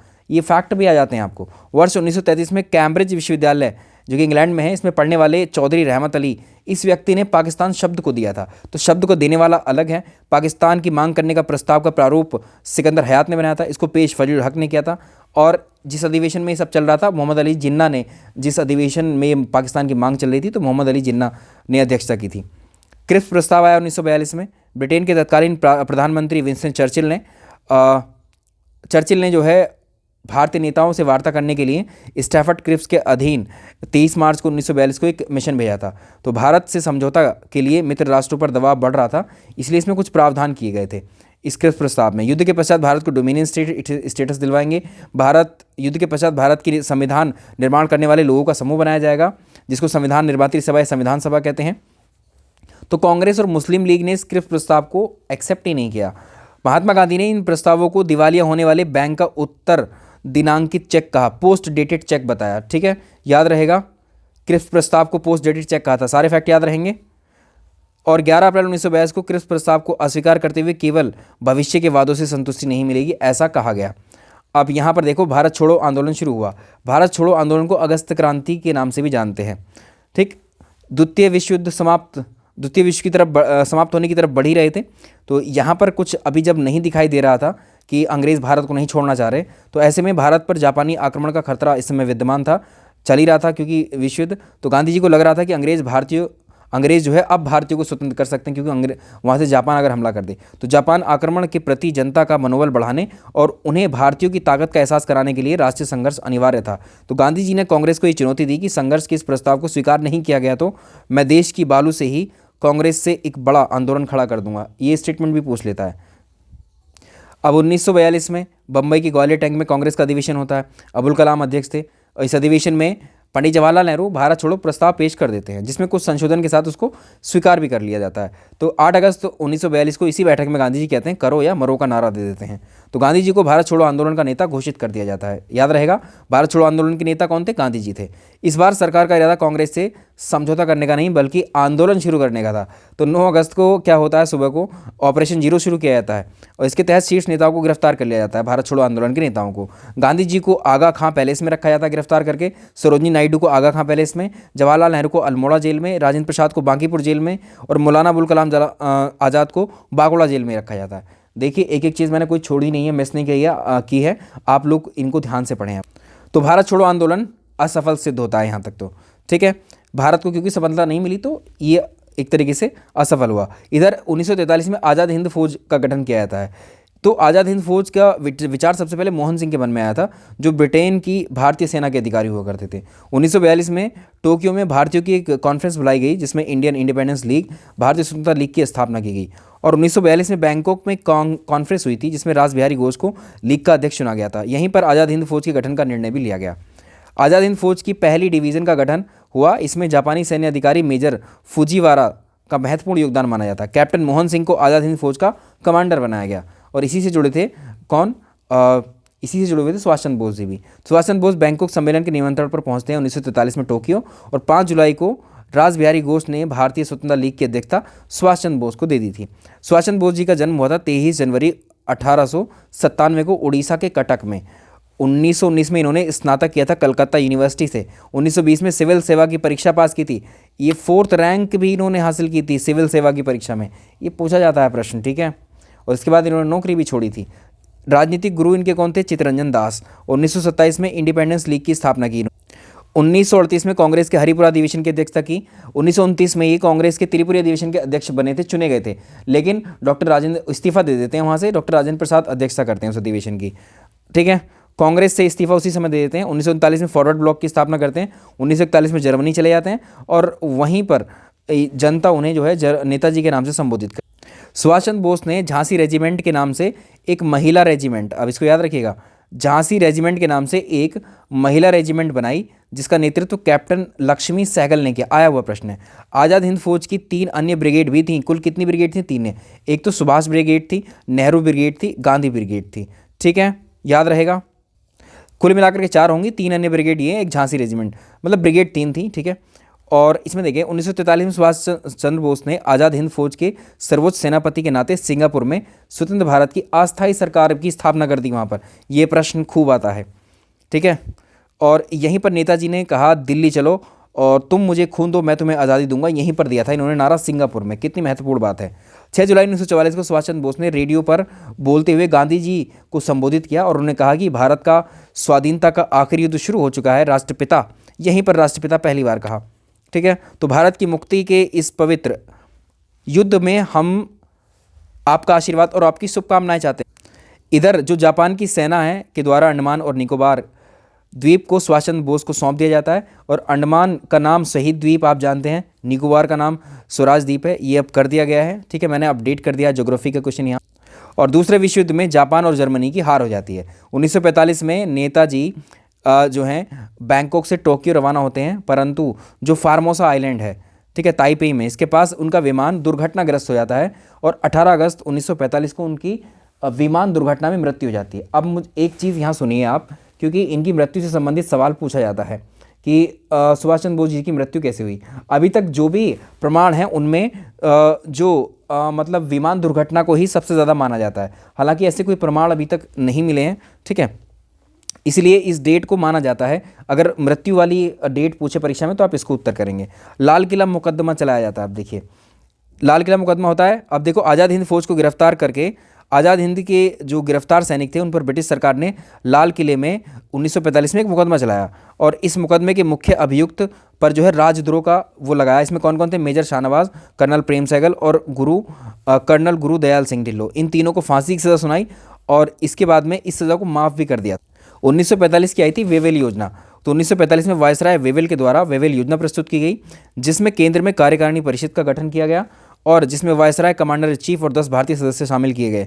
अब देखो वेवेल प्रस्ताव पर विचार करने के लिए इसमें क्या था? कार्यकारी परिषद एक अंतरिम व्यवस्था थी जिसमें तब तक देश का शासन चलाना था जब तक नए संविधान पर आम सहमति नहीं बन जाती। तो 25 जून 1945 को शिमला सम्मेलन का आयोजन किया गया और गांधी जी ने इस सम्मेलन में भाग नहीं लिया और ये भी असफल रही। अब देखो सबसे सफल क्या था? हमने संविधान, जब हम पढ़ रहे थे संविधान का निर्माण, हमने आपको जो मैराथन करवाई है उसमें आपको बताया है कि 15 अगस्त 1945 को द्वितीय विश्व की समाप्ति जैसे हुई, इसके एक माह पूर्व ब्रिटेन में चुनाव होने थे। नया प्रधानमंत्री क्लेमेंट एटली था और यहाँ पर भारत सचिव पैथिक लॉरेंस। और यहीं पर क्या हुआ? 19 फरवरी 1946 को भारत सचिव पैथिक लॉरेंस ने घोषणा कर दी कि ब्रिटिश सरकार ने भारत में संवैधानिक सुधारों के लिए कैबिनेट मिशन भेजने का निर्णय लिया है। कैबिनेट 24 मार्च 1946 को कैबिनेट मिशन भारत आते दिल्ली। 3 सदस्य थे, पैथिक लॉरेंस था इसमें, स्टैफर्ड क्रिप्स था, एवी अलेक्जेंडर। ये हमने आपको जो पॉलिटी है उसमें बताया था। पैथिक लॉरेंस इसका अध्यक्ष था और स्टैफर्ड क्रिप्स व्यापार बोर्ड का अध्यक्ष था और एबी अलेक्जेंडर नौसेना का प्रमुख। इन तीनों के वो पूछे हुए हैं पद परीक्षा में। 16 मई 1946 को कैबिनेट मिशन ने अपनी रिपोर्ट पेश की और ये जो रिपोर्ट थी इसमें कैबिनेट मिशन के जो प्रावधान थे इसमें एक संविधान सभा को गठित करने का प्रावधान था। विभिन्न राजनीतिक दलों को मिलाकर एक अंतरिम सरकार बनाने का भी इसमें बात की गई थी। तो कैबिनेट मिशन ने यह प्रस्ताव पेश किया, संविधान सभा में कुल 292 सदस्य होंगे और 292 सदस्यों के लिए चुनाव होता है जिसमें कांग्रेस जीत जाती है। 4 जो थे वो ब्रिटिश कमिश्नरी से थे और 296 ब्रिटिश प्रांतों से थे। यह यहाँ से आगे कहानी हम आपको संविधान वाले इसमें बता चुके। फिर भी रिकैप करवा देते हैं। 1946 में कैबिनेट मिशन के तहत संविधान सभा के लिए चुनाव कराए गए। चुनावों के परिणाम आए 292 सीटों के, जिसमें 208 सीटें तो अकेले सर्वबहुमत कांग्रेस को मिल गया। मुस्लिम लीग ने 73 सीटें जीती और अन्य को जो है 15 सीटें मिली। इसके अलावा संविधान सभा के चुनाव के पश्चात 9 दिसंबर 1940 को संविधान सभा की प्रथम बैठक होती है दिल्ली में। आपको याद है 9 दिसंबर को पहली बैठक होती है, जिसके अस्थायी अध्यक्ष डॉक्टर सच्चिदानंद सिन्हा को बनाया जाता है, क्योंकि सबसे वरिष्ठ थे। ठीक है, उसके बाद डॉक्टर राजेंद्र प्रसाद बन जाएंगे 11 दिसंबर 1946 को स्थायी अध्यक्ष संविधान सभा। आगे बात करते हैं तो कांग्रेस ने कैबिनेट मिशन की योजना जो की थी वो मुस्लिम लीग ने जो है प्रथम पाकिस्तान बनाने की मांग की थी, ठीक है, और जो कैबिनेट मिशन ने ठुकरा दी थी। ठीक है, तो मुस्लिम लीग ने इसका विरोध कर दिया था। इसके अलावा 12 अगस्त 1946 को वायसराय के द्वारा नेहरू को अंतिम सरकार बनाने का निमंत्रण भेजा गया, जिसे नेहरू स्वीकार कर लेते हैं और मुस्लिम लीग ने 16 अगस्त 1946 को पाकिस्तान को प्राप्त करने के लिए इस दिन को प्रत्यक्ष कार्यवाही दिवस के रूप में मनाने के लिए एक तरीके से सांप्रदायिक दंगे आरंभ किए। अब देखो यहाँ पर अंतरिम सरकार की बात करेंगे। माउंटबेटन ने गांधी जी को वन मैन बाउंड्री फोर्स भी कहा है, ये भी याद रखेंगे। अंतरिम सरकार का गठन होता है और 2 सितंबर 1946 को ये डेट पूछी जाती है, कब हुआ था गठन अंतरिम सरकार का, इंटरिम गवर्नमेंट का। तो पंडित जवाहरलाल नेहरू के अधीन अंतरिम सरकार बनाई जाती है। इसमें वायसराय के अलावा 14 मंत्रियों को लिया जाना था। अब देखो इसमें कांग्रेस के 6 मंत्री, मुस्लिम लीग के 5 मंत्री, सिखों का 1 सीट सिखों की थी और 1 पारसी की थी, 1 भारतीय ईसाइयों की थी। ठीक है, ऐसे बनाया गया। तो मुस्लिम लीग पहले ही विरोध कर रही थी, लेकिन अक्टूबर 1946 में मुस्लिम लीग के 5 प्रतिनिधि अंतरिम सरकार में शामिल हो जाते हैं, यानी 5 पद उनको मिल जाते हैं। अब देखो कौन कौन से पद है, कितना इंटरेस्टिंग है। पंडित जवाहरलाल नेहरू है, अंतरिम मंत्रिमंडल जब बना तो उसमें कौन कौन से मंत्रालय किसके पास गए? पंडित जवाहरलाल नेहरू के पास में विदेशी मामलों का मंत्रालय आया, सरदार वल्लभ भाई पटेल के पास गृह मंत्री बने और सूचना प्रसारण मंत्रालय आया, बलदेव सिंह रक्षा मंत्री। तो आपको ऐसे पूछ सकता है प्रथम विदेश मंत्री या प्रथम प्रधानमंत्री, ऐसे तो प्रथम विदेश मंत्री पंडित जवाहरलाल नेहरू, प्रथम गृह मंत्री सरदार वल्लभ भाई पटेल, प्रथम रक्षा मंत्रालय या प्रथम रक्षा मंत्री बलदेव सिंह, उद्योग नागरिक आपूर्ति जॉन मथाई, सी राजगोपालाचारी को शिक्षा मंत्रालय मिला, सी.एच. भाभा को कार्य खान ऊर्जा मंत्रालय मिला, डॉक्टर राजेंद्र प्रसाद को खाद्य और कृषि मंत्रालय मिला, आसफ अली को रेलवे परिवहन मिला, जगजीवन राम को श्रम मंत्रालय। अब मुस्लिम लीग के जो 5 थे वो देख लो, कितनी माइन्यूट से माइन्यूट इन्फॉर्मेशन मैंने आपको यहाँ पर दी है, ये आपको याद रहे। लियाकत अली खान को इसलिए सेपरेट कर लिया है पाकिस्तान या मुस्लिम लीग के सदस्यों को। लियाकत अली खान को जो है वित्त मंत्रालय दिया गया और चंद्ररीगर को वाणिज्य, जोगिंदास मंडल को विधि मंत्रालय, और यहाँ पर देखिए गंजाफर को अली खान को जो है इनको स्वास्थ्य मंत्रालय दिया गया और अब्दुल रब निश्तर को जो है डाक और वायु मंत्री। अब एटली घोषणा करते हैं 1947 में।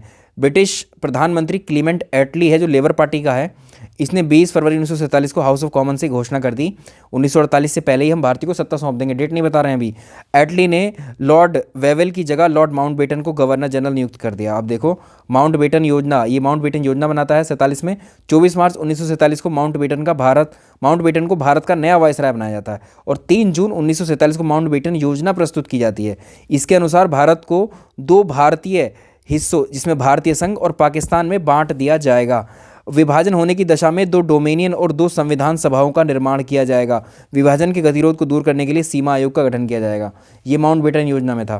तो आपको प्रश्न आता है कि भारत विभाजन किस योजना के तहत या किसके तहत किया गया? माउंटबेटन योजना याद रखेंगे हमेशा, माउंटबेटन योजना। इसके बाद 4 जुलाई 1947 को ब्रिटिश संसद ने माउंटबेटन प्रस्ताव जो दिया गया था अभी योजना, इसी के आधार पर भारतीय स्वतंत्रता विधेयक पेश किया। ठीक है, पहले विधेयक आते हैं, बिल आते हैं, हमने आपको बताया। तो ये ब्रिटिश संसद में होता था सब। 18 जुलाई 1947 को इसकी स्वीकृति मिल जाती है और अब इसी को जो है जब ये पास हो जाता है वहाँ से तो अधिनियम बन जाएगा, भारत शासन अधिनियम 1947। इसके अनुसार देश को 15 अगस्त 1947 को 2 डोमेनियन भारत और पाकिस्तान में बांट दिया जाएगा। तो 14 अगस्त को स्वतंत्र राष्ट्र के रूप में पाकिस्तान का जन्म हुआ और 15 अगस्त को भारत की स्थापना हुई। ठीक है, इसके बाद संविधान सभा ने लॉर्ड माउंटबेटन को भारत का प्रथम गवर्नर जनरल नियुक्त किया। ठीक है, याद रहेगा, लॉर्ड माउंटबेटन को स्वतंत्र भारत का प्रथम गवर्नर या भारत का प्रथम गवर्नर जनरल नियुक्त। अब देखो भारत विभाजन हुआ, तो भारत विभाजन में अब देखो भारत और पाकिस्तान का यहाँ तक का डेटा हम याद रखेंगे। हमने 1885 से शुरू किए थे जब कांग्रेस की स्थापना हुई और 1947 तक हम आ गए जब ये हमारा कंप्लीट होने को है। तो मेरी आपसे पुनः रिक्वेस्ट है, सेशन पसंद आ रहा हो तो लाइक एंड शेयर कर दीजिएगा आप। ठीक है, ज़रा भी आप देर मत कीजिए क्योंकि इतने अच्छे अच्छे सेशन आपको कहाँ मिलेंगे। और तो भारत 15 अगस्त 1947 को स्वतंत्रता मिली और भारत से अलग करके पाकिस्तान को बनाया गया 14 अगस्त 1947 को। ये भी पूछ सकता है। तो इधर माउंटबेटन को स्वतंत्र भारत का प्रथम ब्रिटिश गवर्नर जनरल नियुक्त किया, स्वतंत्र भारत का प्रथम ब्रिटिश गवर्नर जनरल नियुक्त किया, और प्रधानमंत्री पंडित जवाहरलाल नेहरू को बनाया गया। ठीक है, और भारत का संविधान 26 जनवरी 1950 को लागू किया गया। इधर आओ, पाकिस्तान के बारे में थोड़ा सा जान लेते हैं, आज़ादी तक का, उससे ज़्यादा जानने की ज़रूरत नहीं है। ठीक है, मोहम्मद अली जिन्ना को पाकिस्तान का पहला, देखो यहाँ से प्रश्न कभी कभी पूछ लेता है, मोहम्मद अली जिन्ना को पाकिस्तान का प्रथम गवर्नर जनरल बनाया, और इसमें प्रधानमंत्री लियाकत अली को बनाया गया। राजधानी बनाई गई कराची, और पाकिस्तान का संविधान 23 मार्च 1956 को लागू किया गया। चलिए, ये फैक्ट्स आपको याद रखने होंगे। तो यहाँ पर समाप्त होता है हमारा आज की मैराथन का दूसरा भाग। ठीक है, जिसको हम कह रहे हैं भारतीय स्वतंत्रता आंदोलन। ये बिल्कुल सेपरेटली हमने पढ़ा है। और अब आपका जो बचता है आपकी डिमांड पर, जो पहला हिस्सा जिसमें भारत में जो यूरोपीय कंपनियों का आगमन है वहाँ से लेकर के बहुत सारी चीज़ें वहाँ डिस्कस करेंगे। वीडियो पसंद आया तो लाइक और शेयर करिएगा, और इसको शेयर भी कर दीजिएगा। जिनको नोट्स चाहिए वो व्हाट्सअप नंबर पर संपर्क करेंगे 9718878881 पर। चलिए, मिलते हैं आपसे अगले मैराथन में, जो कि आधुनिक भारत का ही होगा, पहला हिस्सा। Thank you so much.